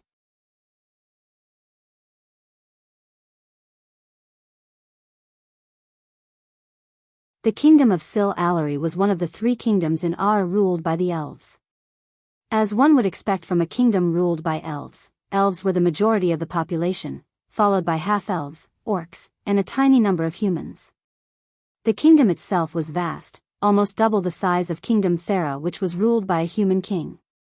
Bordered between rich forests to the north, a wide river to the south, a mountain to the east, and a huge lake to the west, Sil Allery's main source of income was fishing, trading natural resources, and mining gold from many gold mines scattered across the kingdom. Many coveted the gold mines over the past decades. Still, none succeeded in taking the mines from the elven royal family of Sil Allery. In addition to the gold mines, many rare ore mines scattered across the kingdom, such as Stantine, Kronor, and Lagreen. Stantine was primarily used in building lightweight airships. For example, the airship of Tenulia Valran was built with Stantine as well as the Hunter Guardian armors. The metal had an affinity for runes like none other. Hence, placing runes on the metal was much easier than on other metals. Sil Allery had perfect tropical paradise weather, contributing to the kingdom's beauty. The kingdom was one of the prettiest kingdoms in the whole world, with elegance, small, hidden ponds, gorgeous flower fields, and small, playful waterfalls were just a sliver of the majesty Sil Allery has to offer. Normally, a kingdom like Sil Allery would be cherished by foreigners and tourists. However, Sil Allery had the lowest tourist visit because of the elves' cold nature towards foreigners. The Allarians felt foreigners would hurt their kingdom's prestige and attractiveness. As a result, Sil Allery had unbending laws and law enforcement. Any crime committed inside the border by whether an Allarian or a foreigner, mostly they would be thrown into a mountain prison or killed on the spot by beheading. Sil Allery's crime rate was almost 1% due to its strict laws and punishments. This was also reflected in the kingdom's flag, which had 3 vertical stripes and a circle in dark pink and bronze. Their coat of arms was animal teeth on a hexagon, symbolizing their ruthlessness. Sil Allery had 3 cities, each ruled by an elven duke. Michael's destination, the Aqua Palace, was built in the city of Alan Allery, named after an ancestor of King Leikler Allery. Alan Allery was a military city with barracks and a military shipyard. The entire city was surrounded by thick walls. The ruler of Alan Allery, Duke Aelas Allery, King Leikler Allery's cousin, resided in the most fortified forts in the entire kingdom, which could be seen from anywhere in the city. The elves and dwarves built the castle atop a mountain with a beautiful ocean backdrop behind them. Michael, Gaia, and Eve stepped into a dimly lit room where they noticed 2 guards sleeping peacefully. The 2 guards wore pale red robes, symbolizing their roots in House Rockguard. With a flick of her wrist, Gaia took out a dagger to cut their throats in their sleep. However, Michael stopped her. Let them be. Michael opened the window slowly to jump outside instead of killing them. The trio landed between 2 buildings built with gray brick stones. The sun was still on the horizon, slowly rising to light the dark alleyways. Michael quickly removed his mask and put on his usual black robes before walking out of the dark alley and stepping onto the street. Considering it was still early in the morning, the streets weren't as crowded as one would expect. Rather, only the early birds walked out of their homes to start their days. Most of them were elves. The air itself smelled rich and sweet, just like the elves. Visit. For the best no_vel_read_ing experience, this way, Eve and Gaia said at the same time and looked at each other, smiling. You lead the way, Eve told Gaia before taking out a healing potion. "You'll be all right. We are close to the cure." Michael patted Eve on the back as Gaia walked forward, leading them to the Aqua Palace. The elves on the streets threw a cold glance at the trio, showing their irritation towards humans and foreigners. "Fucking elves," Gaia suppressed her anger and cursed them in a low-pitched voice. She rarely muffled her voice, yet even Gaia didn't dare to offend the elves, knowing the rules and punishments. The streets were brightly lit with blue street lamps. Many were put out since the sun has risen on the horizon. "How far is it?" Michael asked, walking on the street straight as an arrow. While following Gaia, Michael noticed the castle atop the mountain in the distance. Looking at the castle, he couldn't help imagining a castle of his own. But, at the moment, he just sighed and followed Michael without noticing Eve's gaze on him. Michael had a hard time believing Gaia when she said there was no poor in Ar until he noticed the elegant buildings on either side of the street. He had seen at least 50 elves, and none of them looked slightly poor. Instead, they looked like the nobles in Elon, even the elf carrying a bucket full of bread. He just walked behind Gaia, observing his surroundings and breathing the rich sweet air. To be honest, it felt like he had stepped into another world. The palace screamed fantasy and grandeur with all the marble buildings, elves, and glowing runes on the walls. Moreover, the concentration of arch energy was so thick that he almost wished he could cultivate like others. "After we deal with everything, we should stay here for some time and cultivate," Michael said to Gaia. "You know, if you want to cultivate, you should rent the Aqua Garden." Eve informed them as she used to cultivate in the Aqua Garden. As the name suggested, it was a gigantic garden with a high concentration of arch and celestial energy. There were several private cabins built in the garden for cultivation. One could rent these cabins according to their preference and cultivate if they had wealth. Of course, the cabins were categorized into several categories such as lotus, lily, jasmine, and green leaf. The lotus cabin was the costliest, while the green leaf was the cheapest. But the cheapest green leaf cabin would cost 40,000 gold coins for 2 days. Although Michael didn't need any energy concentrated places like others, he wanted to give Gaia the best place to get stronger. With his 40% boost from the system, Gaia could break through to the soul refining stage in a few weeks if she stayed here. "Oh right." Gaia dragged her words. "Visit." For a better user experience unlike Eve, Michael felt something was amiss. But he couldn't ask her in front of Eve. So Michael just pretended not to notice anything and followed her behind in silence. Almost 15 minutes later, they turned left in the street and reached the pier, where Michael noticed several boats of various sizes docked. The ocean breeze swept across his face as the sight of the rising sun on the horizon captivated his mind. Then, for a few moments, he just leaned against the railings and watched the sunrise and the majestic lotus-shaped glass building on a tiny island. The glass building was a peak of architectural beauty and mastery. The golden sun rays illuminated the building and made it look like a giant lotus floating on the ocean. "Sorry to disturb your sightseeing, but we are in a rush," Gaia flicked his ears, snapping him back to reality. "I'll go rent a boat." Gaia turned around and went to the line of boats adjacent to the long wooden pier. While Gaia was hiring a boat, Eve joined Michael in sightseeing. It was more like resting her body than sightseeing. She wanted to lean against the rail to regain some strength. "How are you doing?" Michael asked. "Better than the most, I guess." Eve took a deep breath. Michael could see the dark circles under her eyes and the paleness of her skin. Her condition was worsening by the minute. If it wasn't for the healing potion, she would have lost consciousness. "It's gonna be all right. We go to the Aqua Palace, buy everything I need to brew the cure and cure everyone." "Easy as that," Michael smiled. "How can you be so sure?" "Because I have the formula and knowledge. I'm not bragging, but I am better than all your heavenly alchemists. It's only a matter of time before I get to the 6-star level. I know it's hard to believe until you see the cure in action, but have some faith. Why do you think I'm here?" "I have faith in you, Ghost, even though we barely know each other. We went through life or death battles." Eve, visit. For a better user experience, not sure about the second one. That was an outright massacre. You will be a god walking among mortals with the potion of yours. You killed fusion stage cultivators like they were nothing. Be careful, ghost, many would literally kill you to have a power like that. Want you and Voldegards protect me? Michael grinned again as Eve sighed. In case you haven't noticed, Voldegards are in need of protection. However, I will do my best to help you however I can.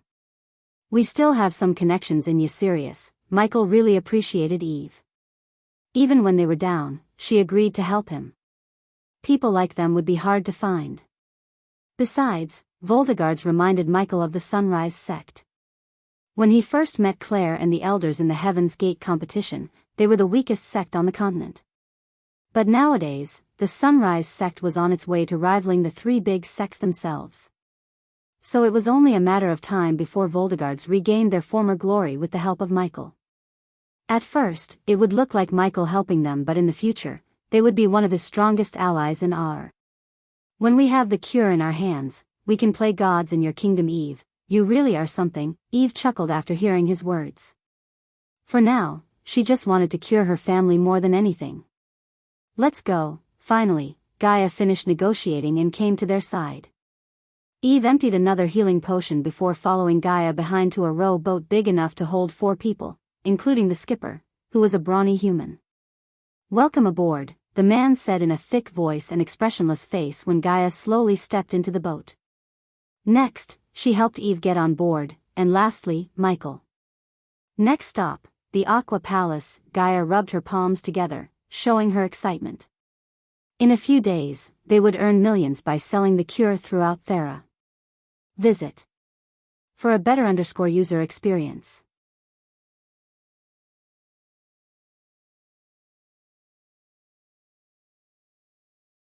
Michael uttered no word while they were on their way to Aqua Island. They only had to stop once before reaching the island to pay the entry fee. For a moment, Michael was speechless when a guard adorning in aqua blue robes asked them to pay 10,000 gold coins as an entry fee. One could buy a healing potion for 9,000 gold coins in Elon. Calculating how many gold coins the Aqua Palace would earn in a month alone made Michael jealous of the Aqua Palace. In reality, the Aqua Palace had a monthly income of 50 million in gold coins. In addition, they received rare artifacts, herbs, and ores as another source of income. Eventually, after 20 minutes of rowing the boat, they reached the island. Do I have to wait here? The man asked Gaia, but she shook her head. No need. Gaia stepped onto the dock and helped Eve. The Aqua Palace looked more majestic closer than when Michael looked at it from the pier. Michael activated his X-ray vision to see countless glowing runes etched on each glass petal which could easily contain 100 humans. Aqua Palace held the #1 spot for being majestic and grandeur among all the buildings Michael had seen in this world. Imagine a giant lotus made of glass and glistening in the sunlight. To Michael's surprise, there weren't many guards patrolling the premises. In fact, it was void of any guards. However, that didn't mean the Aqua Palace was vulnerable. Instead, hundreds of runes and magical arrays, including killing and illusion arrays, protected the Aqua Palace, leading to minimal use of actual guards. The Aqua Palace wanted its customers to feel at home and offered high-quality customer service. They believed having guards patrolling the premises would make the customers feel like they were inside a military base. Hence, they used arrays and runes instead of guards. To those who had no guide like Gaia, the Aqua Palace placed markers pointing the visitors towards the front door. It was so easy to get lost on the island without any supervision. So, who owns the Aqua Palace? Michael asked, following Gaia. The Arctic Hall of the Sea Folks. This is one of the very few establishments of the Sea Folks, Gaia answered Michael. Sea Folks, huh? We don't hear about them often, do we? That's because we live in Elon. In Ar, they are quite famous. Are you from Ar, Elia? After hearing Gaia, Eve couldn't help asking. Elia seemed to know much more about Ar than Eve expected her to. It was quite surprising for a resident of Elon to know a lot about Ar unless Elia had some kind of connection with Ar. She travels a lot, Michael answered Eve and asked more questions about the Aqua Palace. It was an excellent time to learn more about our and Aqua Palace since it would take at least 10 minutes of walking to reach the front door. However, the water fountains, flower beds, and butterflies made walking a soothing experience. Aqua Palace was one of the most well-maintained places in R. On one side was a bed of sunflowers, except these flowers had bright blue petals. On the other side, the red maple trees provided shade as well as carpeted the pavement with their red leaves. Visit. For a better user experience, the trees looked ancient and well pruned. I thought Aqua Palace was owned by the Empress. Most people think that. But they don't know that the Empress owns this island, not the Aqua Palace, Eve explained to Michael. Isn't the Arctic Hall one of the 3 major factions of the Sea Folks? Michael recalled everything he heard about the Sea Folks from Layla Alden. Gaia and Eve nodded. Unlike the Water God Hall and Sea Serpent Hall, Arctic Hall is split into 3 houses. House of Dathomir, House of Megaloids, and House of Halrid. Gaia yet again surprised Eve with her knowledge about the Sea Folks. Thank the gods they don't step onto the land. Now that I think about it, I want to see who will win the award of being the first-class bitch, elves, or the sea fuckers, Gaia whispered and giggled. Well, be careful what you wish for. You might see them soon enough. Michael and Gaia immediately stopped walking. What do you mean? Asked Michael. Don't you know? House Halrid has put a base in Azair. We had to send in some construction materials before the plague. Rumor has they are joining the hunt for the Dark Lord. A cold chill ran down her spine as soon as Gaia heard Eve. She even began to sweat beneath her robes. Dealing with guardians was difficult enough, and now House Halrid had joined the hunt, which meant the Arctic Hall had come to hunt down the Dark Lord. At that moment, they learned their lives had become several times more complicated and hard. Visit. For a better user experience, however, Michael remained calm because he anticipated this. He wouldn't be surprised even if the Sky Hall itself joined the hunt. It was only a matter of time before new powers sought to destroy the Dark Lord. Nowadays, everyone seeks to find the Dark Lord. Michael smiled as he resumed walking towards the front door. Although Eve had more things to worry about than the Dark Lord, she curiously asked about the Dark Lord. What's your thoughts on the Dark Lord? If I'm right, he hunts down the nobles in Elon. After reading that the Guardians hid the vampire's existence from the world, I don't think we can trust them to apprehend the Dark Lord. They might have even known about him all this time and done nothing to stop him, Eve sighed. I think we don't have to worry about the Dark Lord, Eve.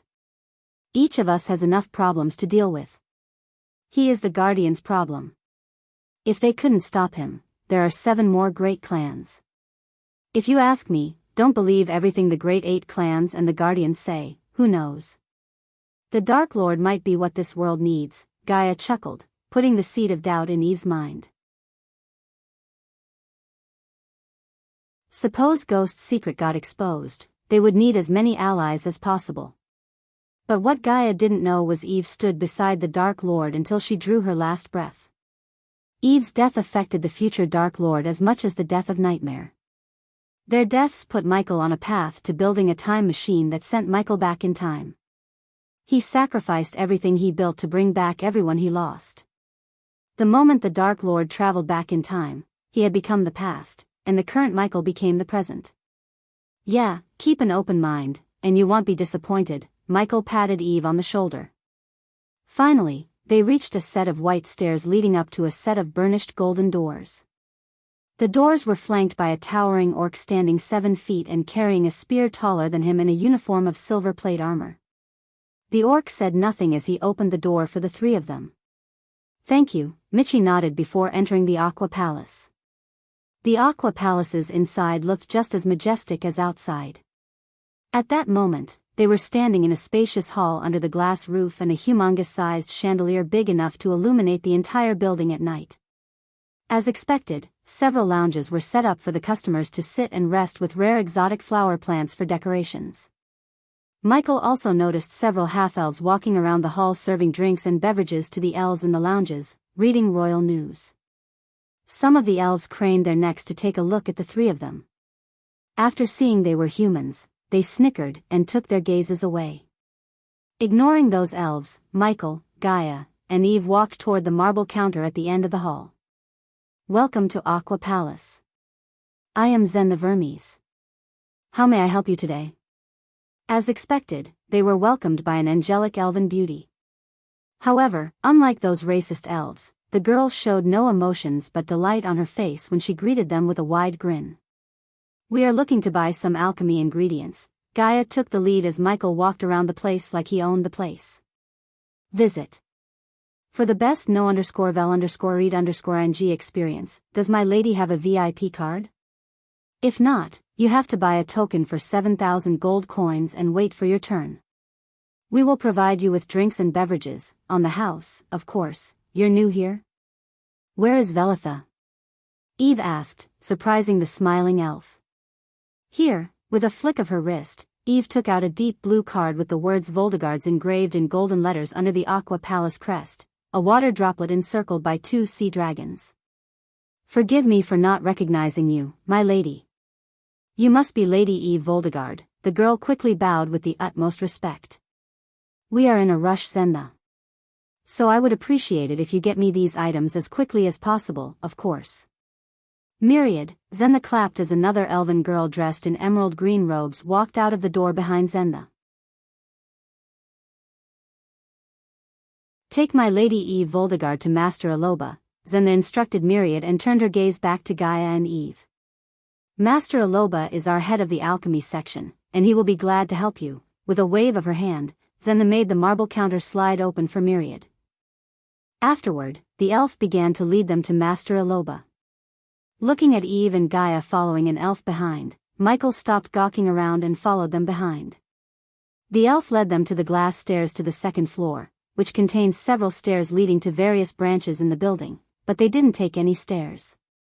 Instead, they followed the elf to a jade stone door. Master Aloba is inside, my lady, my lord, the elf said in a melodious voice as Gaia pushed open the door. Thank you, Michael nodded before following Gaia through the door. As soon as Michael entered the room, he felt like he had entered a penthouse instead of a showroom. Take a seat. Surprisingly, a dark elf greeted them, sitting behind an oak table flanked by black roses the size of a small child. The man looked similar to the dark elves Michael met in Essia village. Like them, the room's dark elf had silvery hair and brownish skin. They could see thin lines of a tattoo design behind the dark elf's green robes but couldn't make out the complete design.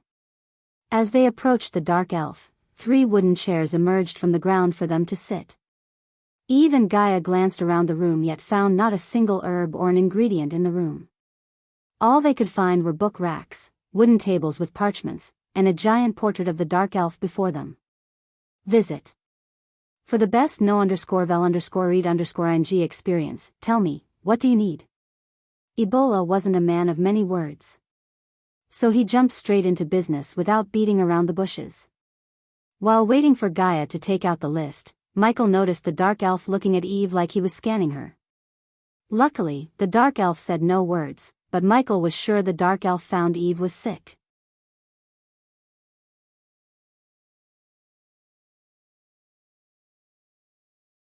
Master Aloba glanced at the list of items Michael wrote on the paper without showing any kind of expression on his face.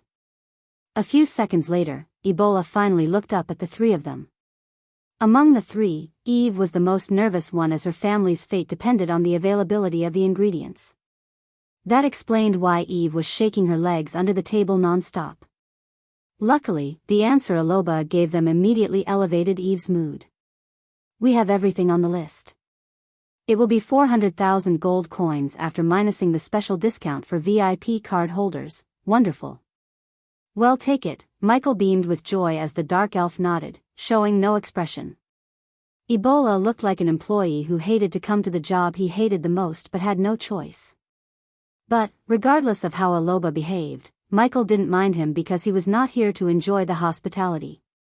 Wait here. Ebola rose from his chair and went to the door beside a wooden rack. How long will it take you to make the cure? Eve jerked her head in Michael's direction as soon as Aloba disappeared into the room. 5 minutes. Hear me out, will you? Gaia leaned closer to them with a plan to get super rich in her mind. It had always been Gaia's job to multiply their income, and Michael let Gaia deal with the business side of things to Gaia. She was undoubtedly better than him regarding business and financial stuff. As soon as we get the ingredients, he will make the cure and give it to you. So go home and cure your family. What will you do? Eve asked Gaia and Michael, who looked at Gaia for her answer. Promote the cure.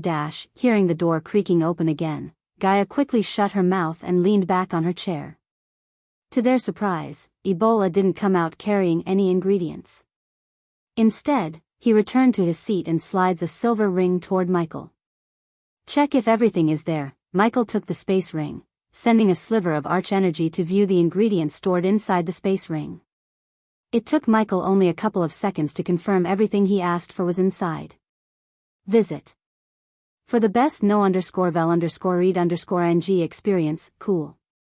Everything there. You can receive the ring back at the counter after you make your payment. Do you need anything else? Michael shook his head, standing up. Thank you. Michael just nodded before returning the ring to Aloba and walking out of the room. When they stepped outside, Myriad was waiting for them. My lady, my lord, have you finished your purchase? Myriad asked with a gentle grin that multiplied her beauty by several folds. Yep.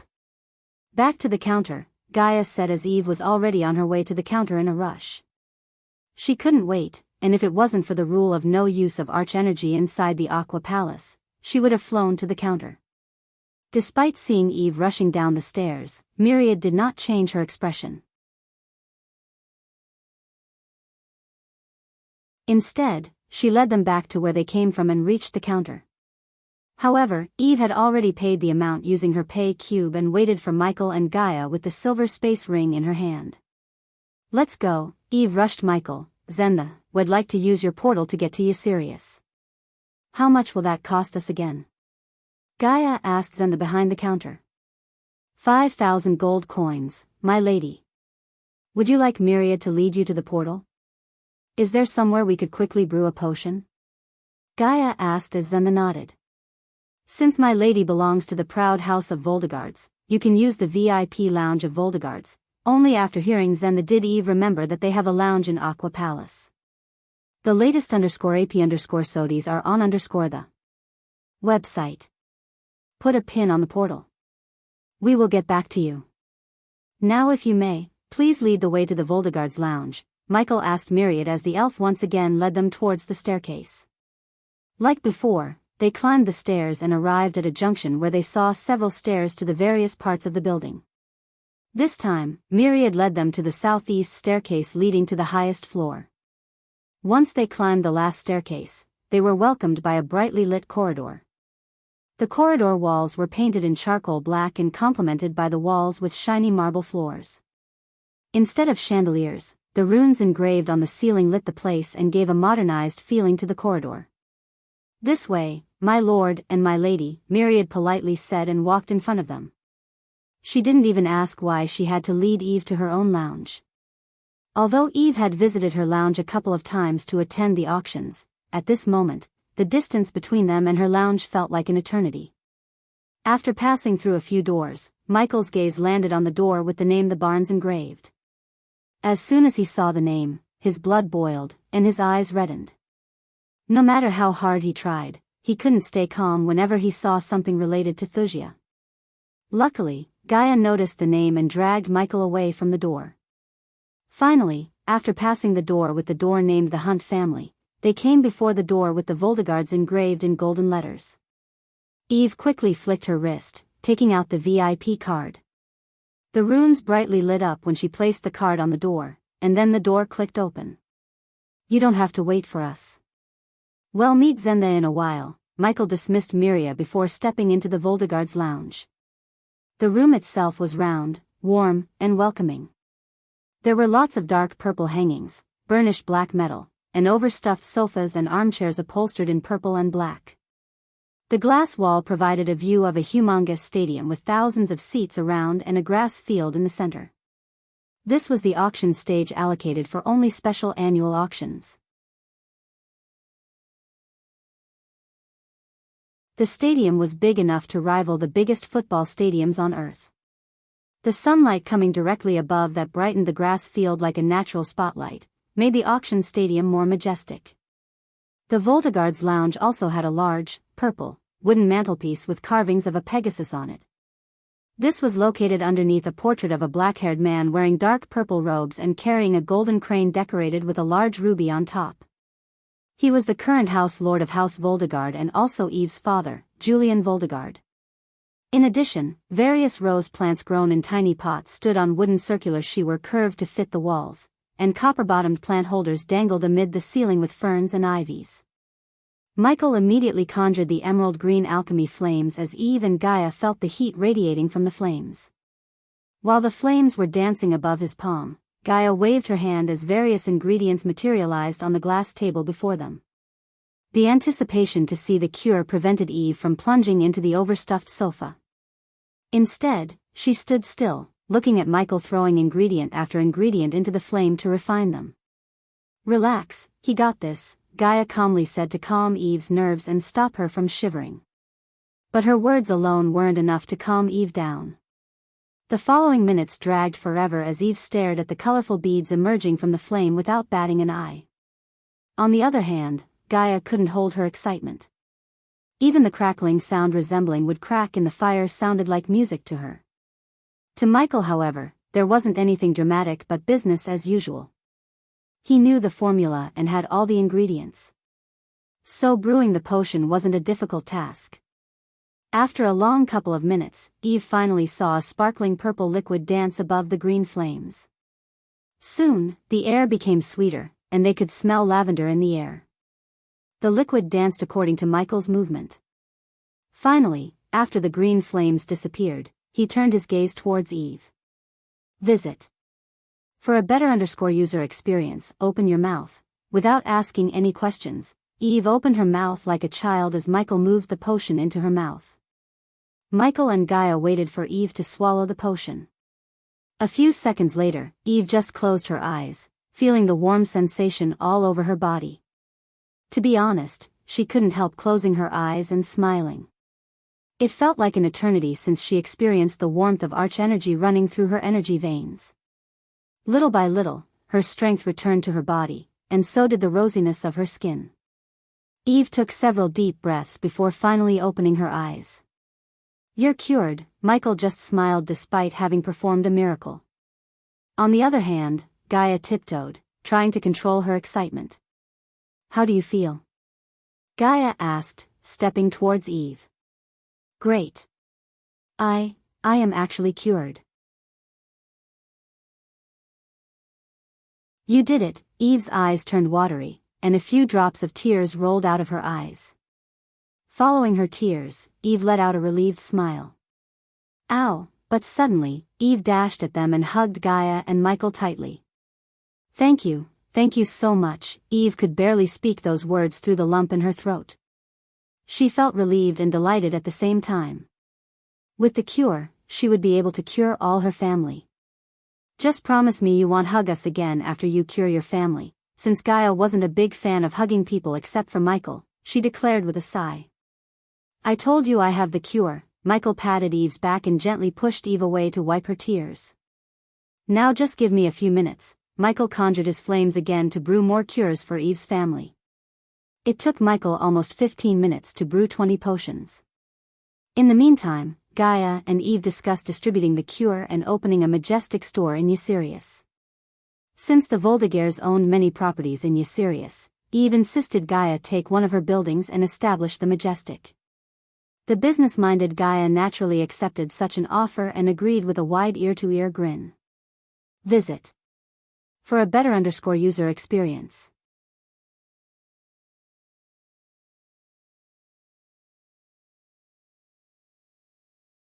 Michael put the cure inside his space ring before walking out of the room with Eve and Gaia. The trio directly went to the counter. "My lord, my lady," Zenda greeted them with the brightest smile as though she was meeting them for the first time. "Take her to the portal," Gaia asked Zenda as Eve quickly took out the pay cube. The purple cube glowed in Zenta's hands. The light shot out from the cube formed the number 5000. After the number faded away, Myriad approached them again. If you may, my lady, Myriad gestured at Eve to follow her. We will meet you after we are done here, Michael patted her shoulder with a nod. Take this, Eve handed over the VIP card to Michael. Afterwards, Eve didn't linger any longer as she nodded at Michael and Gaia before following Myriad to the portal. This time, they didn't go to the stairs but walked around the hall and disappeared through a door.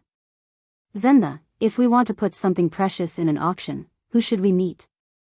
Gaia leaned on the marble counter and asked Zenda in a low-pitched voice. I can take the item and take it to our appraisers, my lady. However, Gaia shook her head. I was thinking about meeting the one in charge of the annual. The item we have can save thousands of people.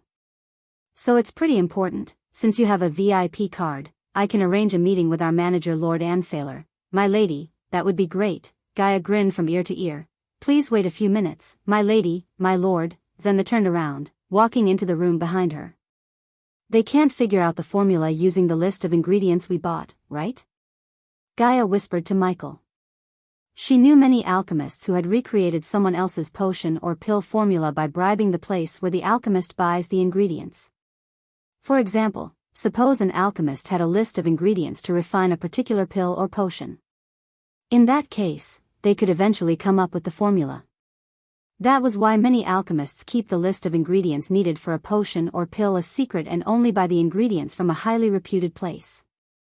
Although Aqua Place was a highly reputed place, she didn't trust the elves.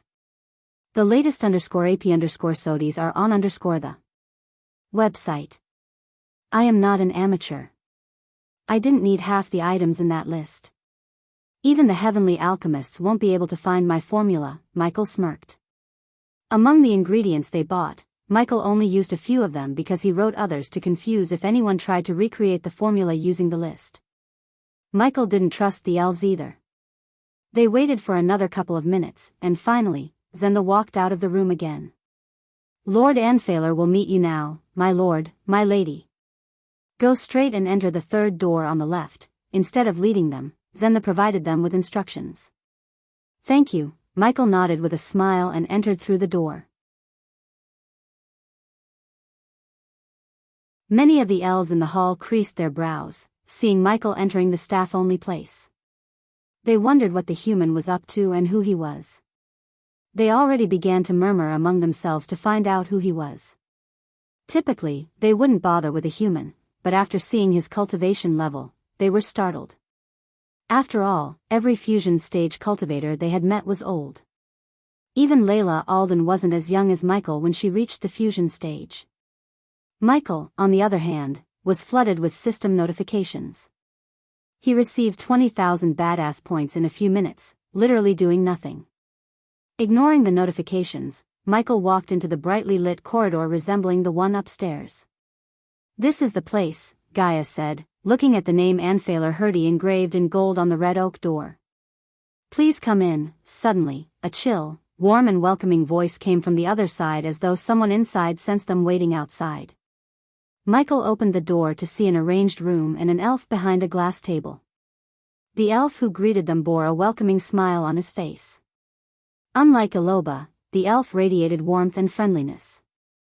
Like any elf, Anfalin was blessed with perfect jaw structure, glossy skin, striking blonde hair, and hazel eyes. He was tall enough to be considered a tall man, and despite his soul-refining stage cultivation, he looked approachable. It was quite slurping to see an elf smiling so widely and being so welcoming to them. Normally, the elves would be cold towards anyone except elves. Please be seated. Would you like some freshly brewed tea? The elf pointed at the marble cup and tea saucer set on the glass table. No, thanks, Lord Anfailen. Michael politely rejected the offer as the elf sat before them. So I heard you have something valuable to add to our annual auction. Normally, we wouldn't take any item at this point, but since you are friends of Lady Eve, we can make an exception. Anfailen leaned forward. Have you heard of the plague in there, Lord Anfailen? Regardless of how much she hated the elves, she talked to Anfailen with a face full of smiles. Of course, bad business. Her Imperial Majesty will soon declare the lockdown, and I hope they come up with a cure. Otherwise, who knows how many lives would be lost to the plague. That's what we wanted to auction. the cure for the plague. As soon as Phelan heard Gaia, the smile on his face froze.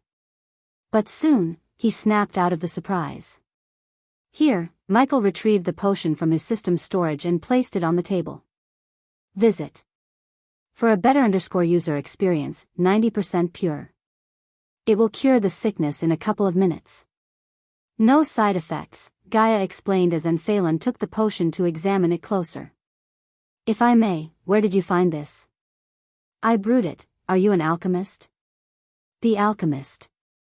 I am sure you have heard of Ghost, the #1 alchemist of Elon and probably Azer, your ghost?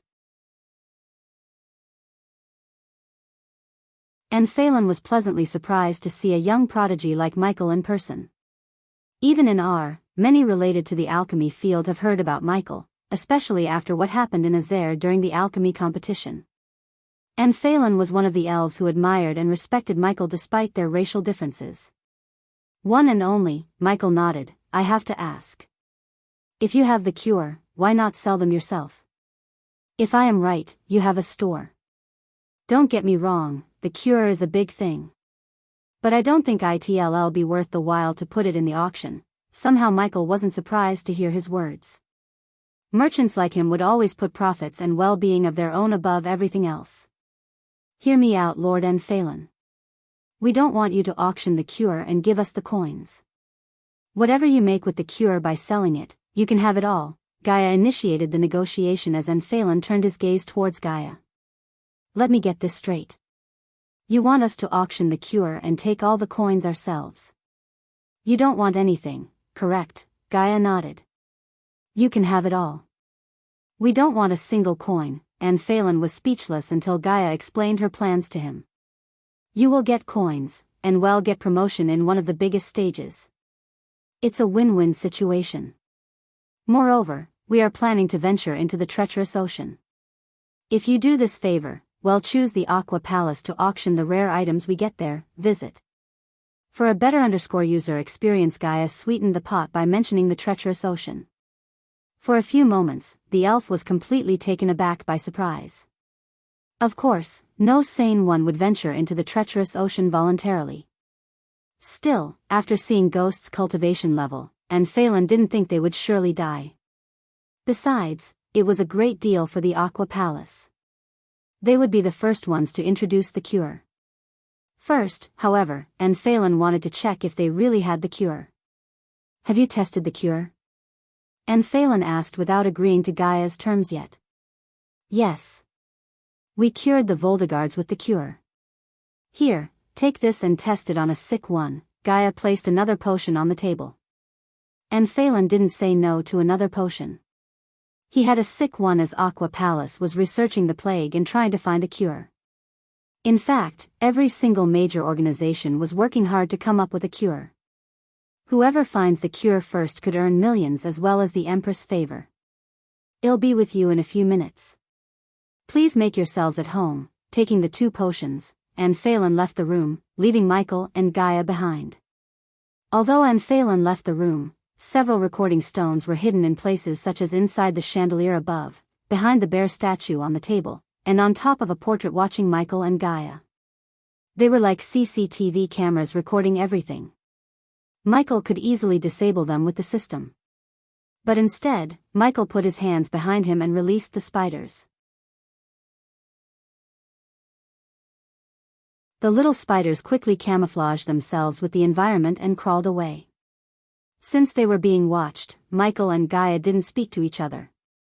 Instead, they acted casual and stared at the big stadium outside. The auction is next week, right? Gaia nodded. This was the only conversation they had until Phelan returned almost after 10 minutes. Sorry for keeping you waiting, so what your scholars tell you, Lord Phelan? Michael asked, seeing Phelan not answering. Michael smiled. Oh, come on, Lord Phelan, you have to test the cure. I completely understand that. How can you take something and accept it as a cure for the plague? Phelan looked a bit flustered because of the cure's effectiveness. The Aqua Palace had a few sicknesses underground and studied them to find the cure. So Phelan just had to give the potion to one of the test subjects to validate the potion. Every scholar, alchemist, and healer responsible for finding the cure was completely startled when they saw the potion cure the sick in a couple of minutes. The cure was legit. The Aqua Palace wasn't swindlers. Many others would have said the cure was fake, killed Ghost, and tried to replicate the potion to sell the potions themselves. If they wanted Ghost dead, the Aqua Palace had all the resources to kill him despite his cultivation level. However, that is not how Aqua Palace conducted business. The latest _AP_SODIES are on the website. I can put the cure to the auction, but the Aqua Palace needs something else.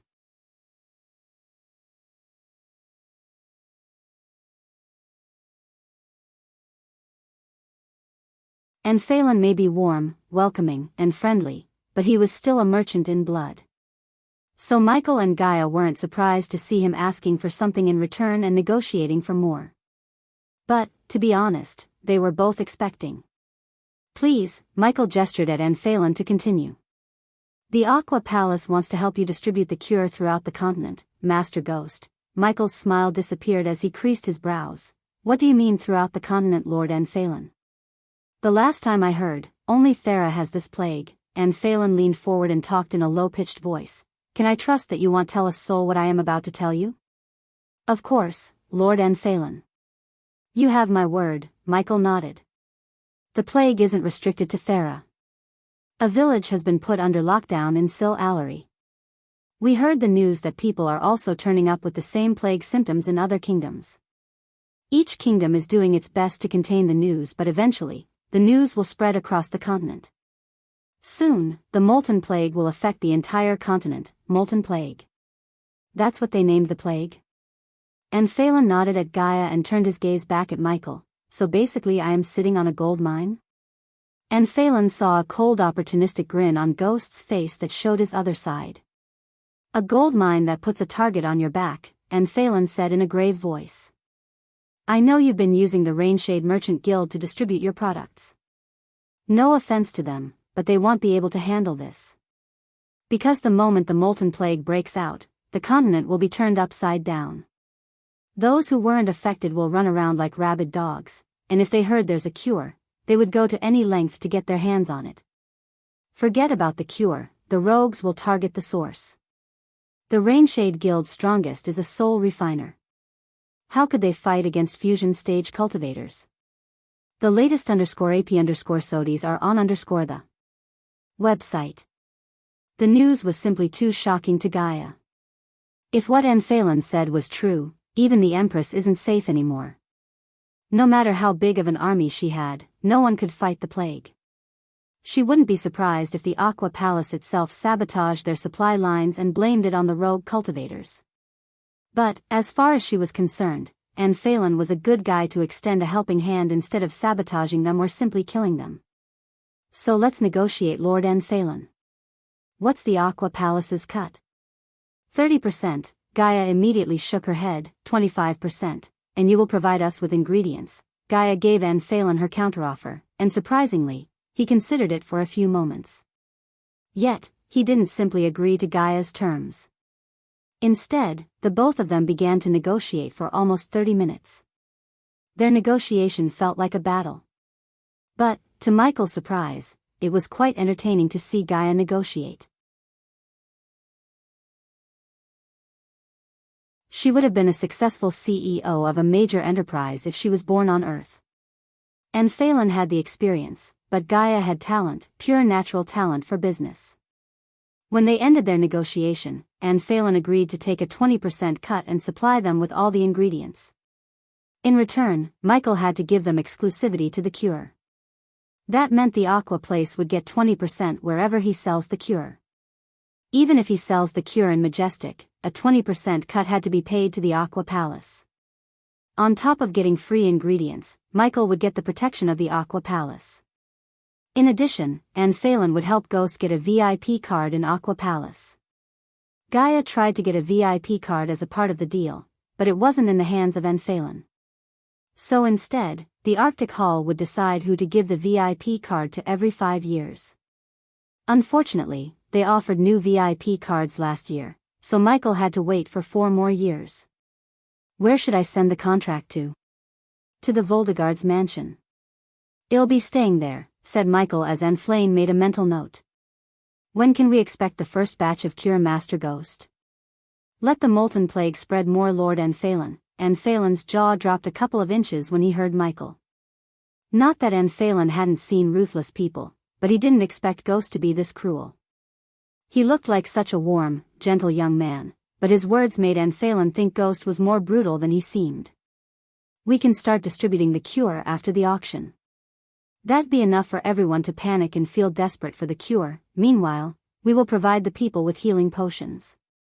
It will keep the people alive." Gaia leaned back and said to Anphalin, "Speaking of healing potions, I heard someone is hoarding my potions and selling them for a high price, Lord Anphalin. Do you have any idea where I could find such a person?" Visit. For a better user experience, Michael was right to ask Lord Anphalin because the black market was a huge headache for the merchants in Ar. What they do is buy a particular product in bulk and hoard it until the product is not available for the consumers. By doing this, they raised the demand too high, and when the people were desperate, they would sell it for a high price. As a result, black marketers made millions. It was really unfortunate Michael's healing potions drew the attention of these black marketers. It's not a single person, Master Ghost, but rather a shadow organization who simply calls themselves the black marketers. They lack creativity, unlike wealth. Every merchant guild has been affected by them. Although we would like to track them down and bring them to justice, it's not an easy task. To be honest, it's pretty impossible. They weren't found because I haven't tried, Lord Anphalin. Michael smirked. With the devices Michael had under his disposal, it would be a matter of time before Michael found the black marketers. They made a massive mistake by scalping Michael's healing potions. Anphalin had a feeling the black marketers may have just made a nemesis they shouldn't have. Anyways, if Ghost somehow got rid of the black marketers, it would be profitable to all the merchant guilds, including the Aqua Palace. "Then, we will see you next week." Gaia stood up to leave the room. "They'll be waiting," and Phelan shook both their hands firmly before walking them out as a courtesy.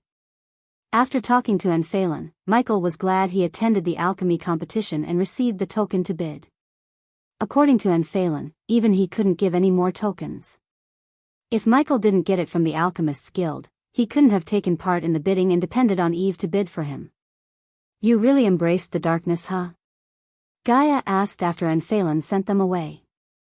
"I didn't create or spread the plague. I am just taking advantage of it." Michael didn't feel any remorse at all. He wasn't Noah to run around the continent and try to cure every single sick person. Instead, Michael decided to wait until Ar was pushed to the brink of destruction. Then, he would come up with the cure and earn millions. The vampires spread the plague, but Michael was the one who will reap the benefits. Michael and Gaia directly went to the counter and received another space ring with enough ingredients to brew the first batch of cures. "We'd like to use the portal to Ysirius now, Zenda." Michael took out his pay cube and handed it over to Zenda. Then, just like before, the number 5000 appeared in the form of a holograph above the pay cube. It was the middle of the day when Michael and Gaia appeared in the sky out of nowhere. Unlike the portals they'd been using before, the portal in Aqua Palace teleported them to the sky above Ysirius instead of into a building. The drizzling clouds added an extra layer of gloominess to the already plague-stricken city. The air itself turned slightly palish green, giving the city a depressive look. Visit. For a better user experience, Michael and Gaia flew straight to the floating mountain without lingering around any longer. Finally, after almost 5 minutes of flying, the mountain appeared in their sight. Unlike before, they saw a few people gathered around Nightmare. When Michael and Gaia got closer to the island, Nightmare looked up to see them descending. Surprisingly, the carriage was nowhere to be found. Instead, all the sick ones were laid on the ground facing the open sky. Among the people, Michael locked his gaze with Eve and Jennifer, who were in the embrace of Julian Voldegard, Eve's father. "There they are." Eve pointed her finger at Michael and Gaia as they landed a couple of meters away from Eve. As soon as they landed, a group of people surrounded Michael. Soon, Eve approached Michael with Jennifer, Julian, and a brown-haired lady with freckles. Undoubtedly Michael knew she was Eve's mother because she looked like the mature version of Jennifer. Eve resembled her father more than her mother. But all of them seemed extremely grateful to Michael. He could see it in their eyes. Jennifer still looked a bit exhausted, just like most of them. Master Ghost and Miss Elia. I have no words to tell how grateful I am to you. Julian grabbed Michael's hand and squeezed it, showing his gratitude. On the other hand, Eve's mother embraced Gaia before she could rebuke her. The Voltigards are forever in your debt, Julian stated as everyone around Michael bobbed their heads up and down. I just helped my friend, Michael smiled. Meanwhile, Nightmare shrunk his size and flew onto Michael's shoulder. Let's cure the others and get back to the castle, Nightmare said to Julian. Nightmare is right. We can talk over a nice dinner, Lord Julian. Lord Julian and Eve's mother agreed with Michael with a nod. However, many soldiers and family members were still unconscious and waiting to be cured.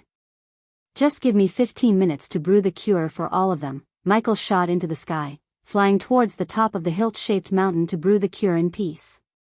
Gaia wanted to get out of the crowd, but unfortunately, Eve grabbed her by her hand. Where are you going? Eve smirked. Visit.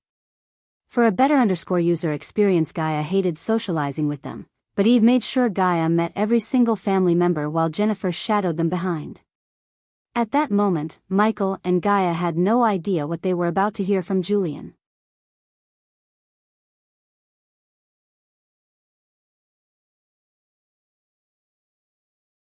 Michael spent almost an hour in pace brewing the potions without any distractions. He enjoyed the sight of ever-expanding clouds and the distant mountains that peeked through the clouds. It soothed his soul more than he could explain with words. The waterfall's burble sound added a certain calming effect on his mind. Standing atop the mountain peak and looking at the world down made him feel truly powerful. Even after finishing brewing the cures, Michael sat in a meditative posture and began to meditate. The clouds above him moved to his rhythm every time his chest rose up and down. He didn't notice the pebbles and mud flying in a circle around him or the dark smoke emanating from his body. Fortunately, he was too far from the people down to notice everything changes. The dark smoke slowly flew towards his palm and floated like a dark orb above his hands until the dark flames emerged from his palm and enveloped the dark smoke. Soon, the dark smoke and the dark flames merged together to form a tiny black hole that sucked every pebble flying around Michael. The black hole was only the size of a dot and still was in a weak state. The black hole wasn't a spell or any that appeared due to the system. Instead, it was one of Michael's dormant powers. The more connection he had with the darkness, the more powerful he grew. He may be a fusion stage cultivator, but he was just an amateur in terms of godhood. The Sky Hall wasn't afraid of the Dark Lord because of cultivation. They feared him because of his dormant powers. The more powerful he grew, he would unshackle the cultivation bonds and become something else entirely. At that time, his powers couldn't be calculated using the cultivation stages. No spell in the entire world could create a black hole to suck everything. Yet, a black hole was floating above Michael's palm, unknowing to him. He felt more and more connected to the darkness around him until Gaia's voice in his head severed the connection. As soon as a distraction appeared, the black hole disappeared and everything around him returned to its normal state. By the time Michael opened his eyes, he didn't notice the changes. Are the cures ready? Not to rush you, but someone is about to die if we don't give him the cure. Gaia couldn't care less about a lowly soldier of Voltigards, and Michael could see that in her indifferent tone. It'll be there. He took a deep breath before standing up and dashing to the edge.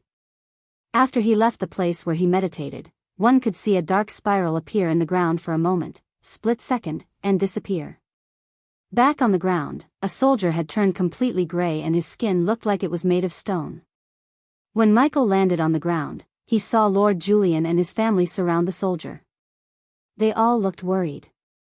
Seeing a lord of the house worry for a foot soldier was quite a surprise. Here, Michael threw the cure like it was nothing to Eve and stood beside Eve's family. Sorry, Lord Julian, I couldn't resist meditating. That place has some effect. Lord Julian looked at the top of the mountain for a moment. Indeed, visit. For a better user experience, Eve emptied the entire cure into the soldier's mouth. Nightmare, Michael called for the nightmare, who comfortably sat atop Gaia's shoulder.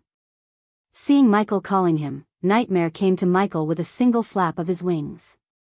These will be enough to cure everyone. Make sure no cure leaves this place. Michael waved his hand as a few wooden crates full of potions materialized on the ground. Shall we take a walk, Master Ghost? Lord Julian asked Michael.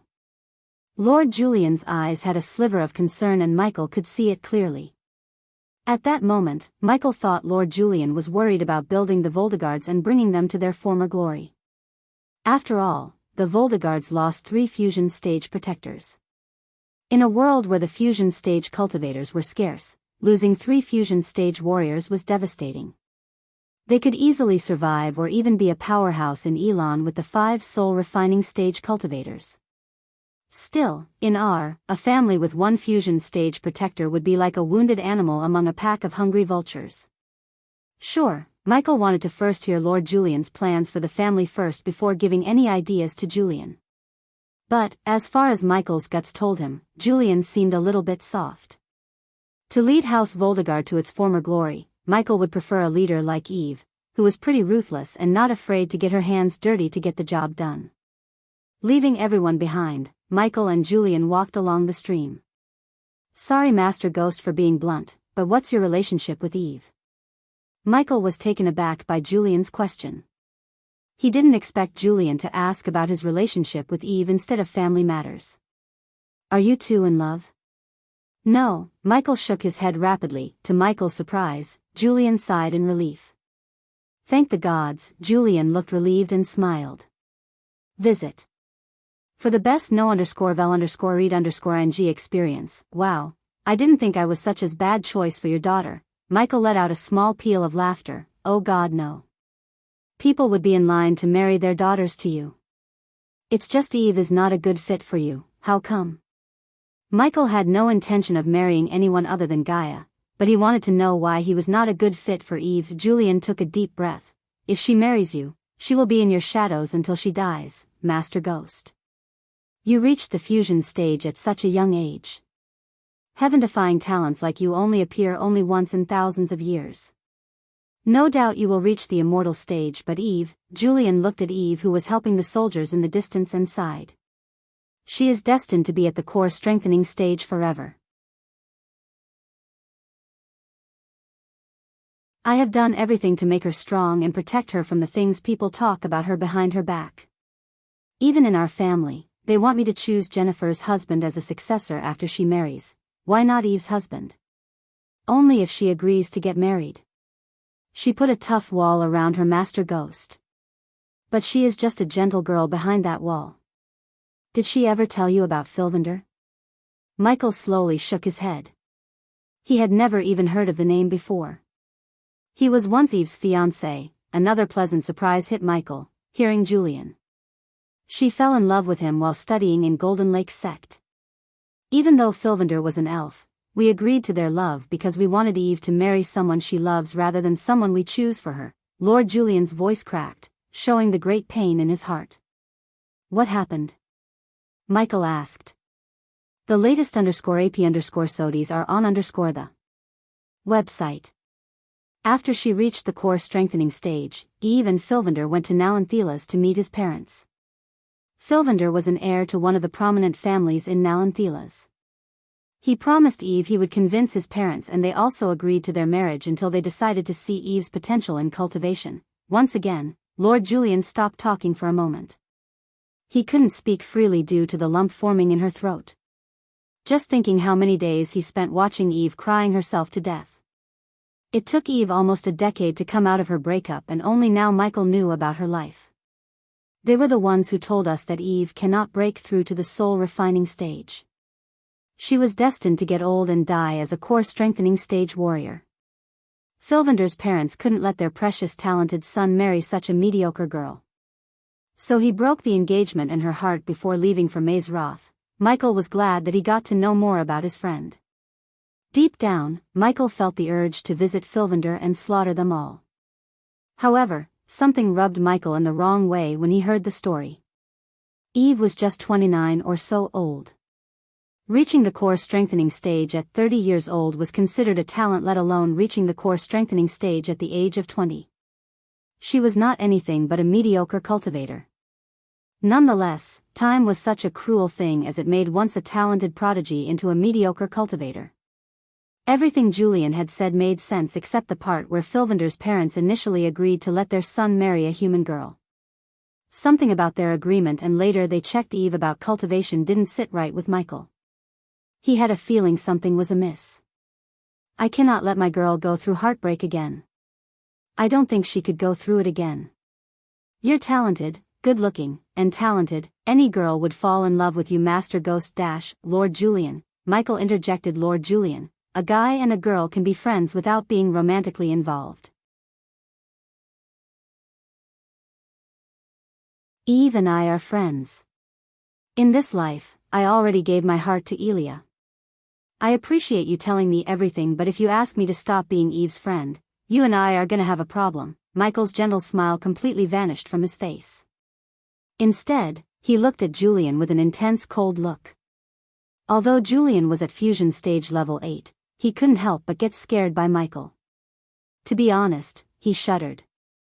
I won't abandon my friend because someone who doesn't deserve Eve left her years ago. I don't have many friends, Lord Julian, only a few. I take care of each and every one of them. Even if the entire world gives up on Eve, I won't. In fact, I will make her break through to the soul refining stage and prove how wrong those elves were and prove to you that Eve can lead the Voldegards to a golden age. Michael openly challenged Julian. Michael wouldn't openly challenge anyone, but at that moment, he had a fire burning inside him to make Eve stronger than every single one of them. This was the first time Michael wanted to help someone without expecting something in return. The Michael before traveling back in time would be proud of his current self. Lord Julian, who wanted to repay Michael for curing them and ask him to leave Eve, couldn't ask Ghost those things anymore. Julian knew there was no way he could convince Ghost to leave Eve. After hearing what Ghost had just said, Julian felt both happy and scared at the same time. Visit. For the best no_vel_read_ng experience.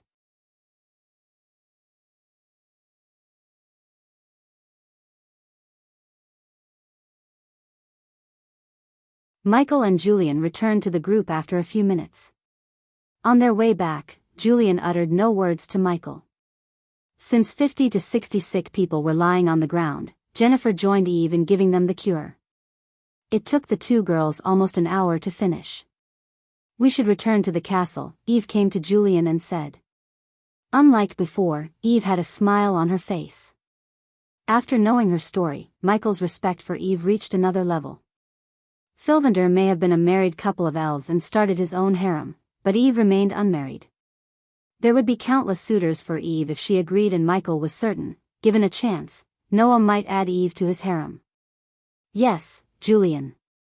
Just thinking how much cleaning we have to do is giving me a headache, Eve's mother, Ingrid Voldegard, rubbed her temples. None of them had no idea what Ghost and Julian talked about. As far as they could guess, the two of them spoke of distributing the cure. However, Gaia sensed the tension between Julian and Michael after they returned from their little chat and could tell something had happened. It wasn't the right situation to ask Michael about what had happened. Don't worry, Lady Ingrid. I left my butler in the castle. He might surprise us. Michael surprised them. You have a butler? Eve raised her brows. Not only Eve but everyone who heard Michael was shocked. Typically a king or a queen would have a butler. But except for Eve and Jennifer, the rest didn't know that Michael was the king of Bradford. Michael nodded. Let's go. Michael wanted to leave the mountain so he could brew cures non-stop and store them in his system storage. I'll lead the way. Eve was about to take off when Michael called her. You go first. I'll be with you in a while. Gaia and Nightmare knew why Michael wanted to stay behind. Unlike the rest, the trio possessed more powerful sensing abilities. Nightmare was a dragon who had an innate ability to sense archenergy flow in a unique way. Gaia was a Naga who possessed heightened senses, and Michael had the environmental scanning map to sense hostile activities nearby. Why? Asked Eve. I'll tell you later. Now go. Michael's voice became stern and serious. It showed Eve something was amiss and serious. Hence, she didn't waste any time lingering around. Visit. For a better user experience, everyone, head to the compound. Eve ordered. No one dared to disagree with her order. Thus, everyone took off from the floating mountain before being towards Michael one last time to show their gratitude. After they all disappeared into the horizon, only Eve and her family stayed with Michael. Master Ghost, is something wrong? Julian asked. Although Julian may have wanted to protect Eve from getting heartbreak, he still wouldn't turn his back on Ghost, who helped his family in their most desperate times. Besides, Julian didn't completely come to grasp how he felt about Ghost. A part of him wanted Ghost to be Eve's friend. Another part wanted Ghost to stay as far as possible from Eve so she wouldn't develop any feelings for Ghost. Eve, take your family and leave this place as quickly as possible. Master Ghost, what is happening? Ingrid asked with concern. I am gonna kill someone. Michael amplified his voice with arch energy, sounding as deafening as a thunderclap. Eve, unless you want your family to become collateral, you should leave the place. Jennifer, mother, let's go. After hearing the seriousness in Eve's voice, she didn't dare to linger any longer. However, she didn't take her father away because Eve wanted Ghost to have a backup. Nightmare, make sure they dash. Michael halted his sentence when he suddenly sensed a blockade appearing around them. What the? Eve creased her brows because no matter how hard she tried, she couldn't take off. It felt like an external force forced them to stay on the ground. I hate people sneaking up on me. So why don't you show yourself, Reaper? Michael said, slowly turning around to face the waterfall. Jennifer, who was the weakest among them, neither sensed nor saw anyone. In her perspective, there was no one around them. But at that time, Julian sensed a powerful being 50 meters away from them. So Julian spread his senses only to see the invisible being was just as strong as him. They told me you'll be a tricky target. Suddenly Jennifer heard a silvery voice. But she couldn't see who just talked. Visit. For the best no_vel_read_ing experience, Lord Julian, I am only getting paid to take him down. But if you try to interject, you and every single one in your precious family will have a target on their back. The voice echoed through the mountain. He said, show yourself. Nightmare growled as he released a stream of hot air from his nostrils. The stream turned into an arrow and shot towards the waterfall. Since Jennifer saw no one before her, she thought the arrow would reach the waterfall. However, the arrow suddenly stopped in its path.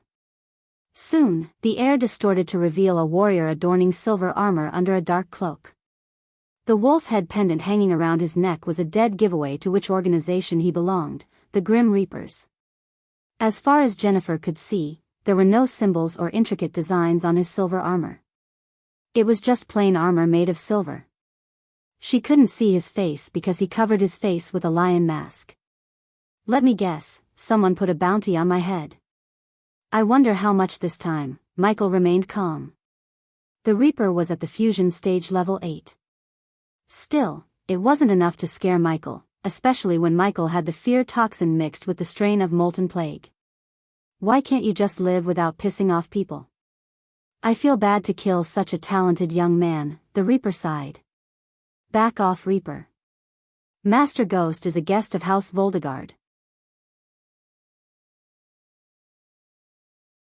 Raising your blade against him will be considered raising your blade against the House Voldegard. Julian stepped forward, threatening the Reaper, only to see the Reaper burst into laughter.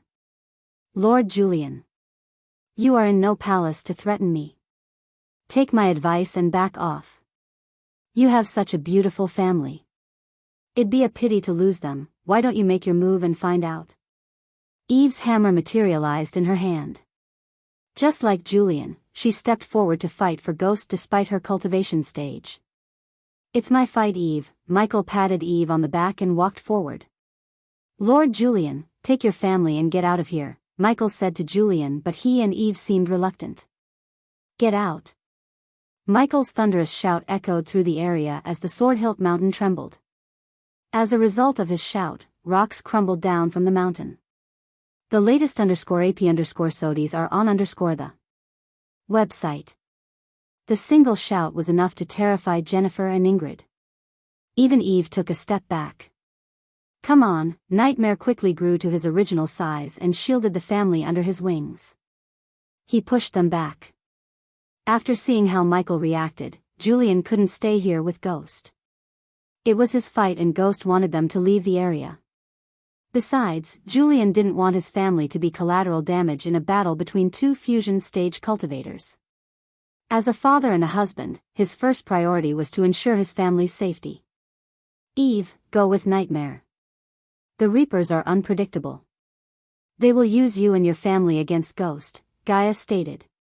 Meanwhile, the Reaper patiently waited for the family to leave. However, Michael wondered one thing: they were about to leave before the Reaper revealed himself. They would have already left the mountain if the Reaper hadn't revealed himself. Instead, the Reaper prevented them from leaving, exposing himself and letting them go. System, buy a teleportation scroll and transfer it to Gaia's space ring. Michael quickly entered the system and bought a teleportation scroll. Suppose the Reapers were planning an ambush for the Voldegards, Gaia could teleport them to the Aqua Palace. Gaia sensed a new item in her space ring. Even without Michael explaining, she understood his plans. So she took Eve and her family to leave the mountain.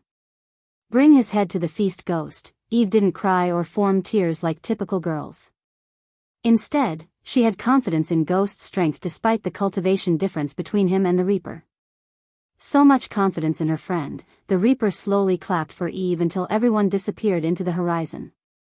Finally, Michael and the Reaper were alone in the floating mountain. Do you happen to know who put the bounty on my head? Geesh, I am really getting sick of you Reapers. Michael massaged his temples. As he said, the Reapers were really annoying him. If he didn't have so many things to do, he would have made destroying the Grim Reapers a priority. You're a regular target in our guild, Ghost. So you know how my guild works. That's true. I kinda like this place, so let's try not to do too much damage to it, okay? Michael said, cracking his neck. Visit.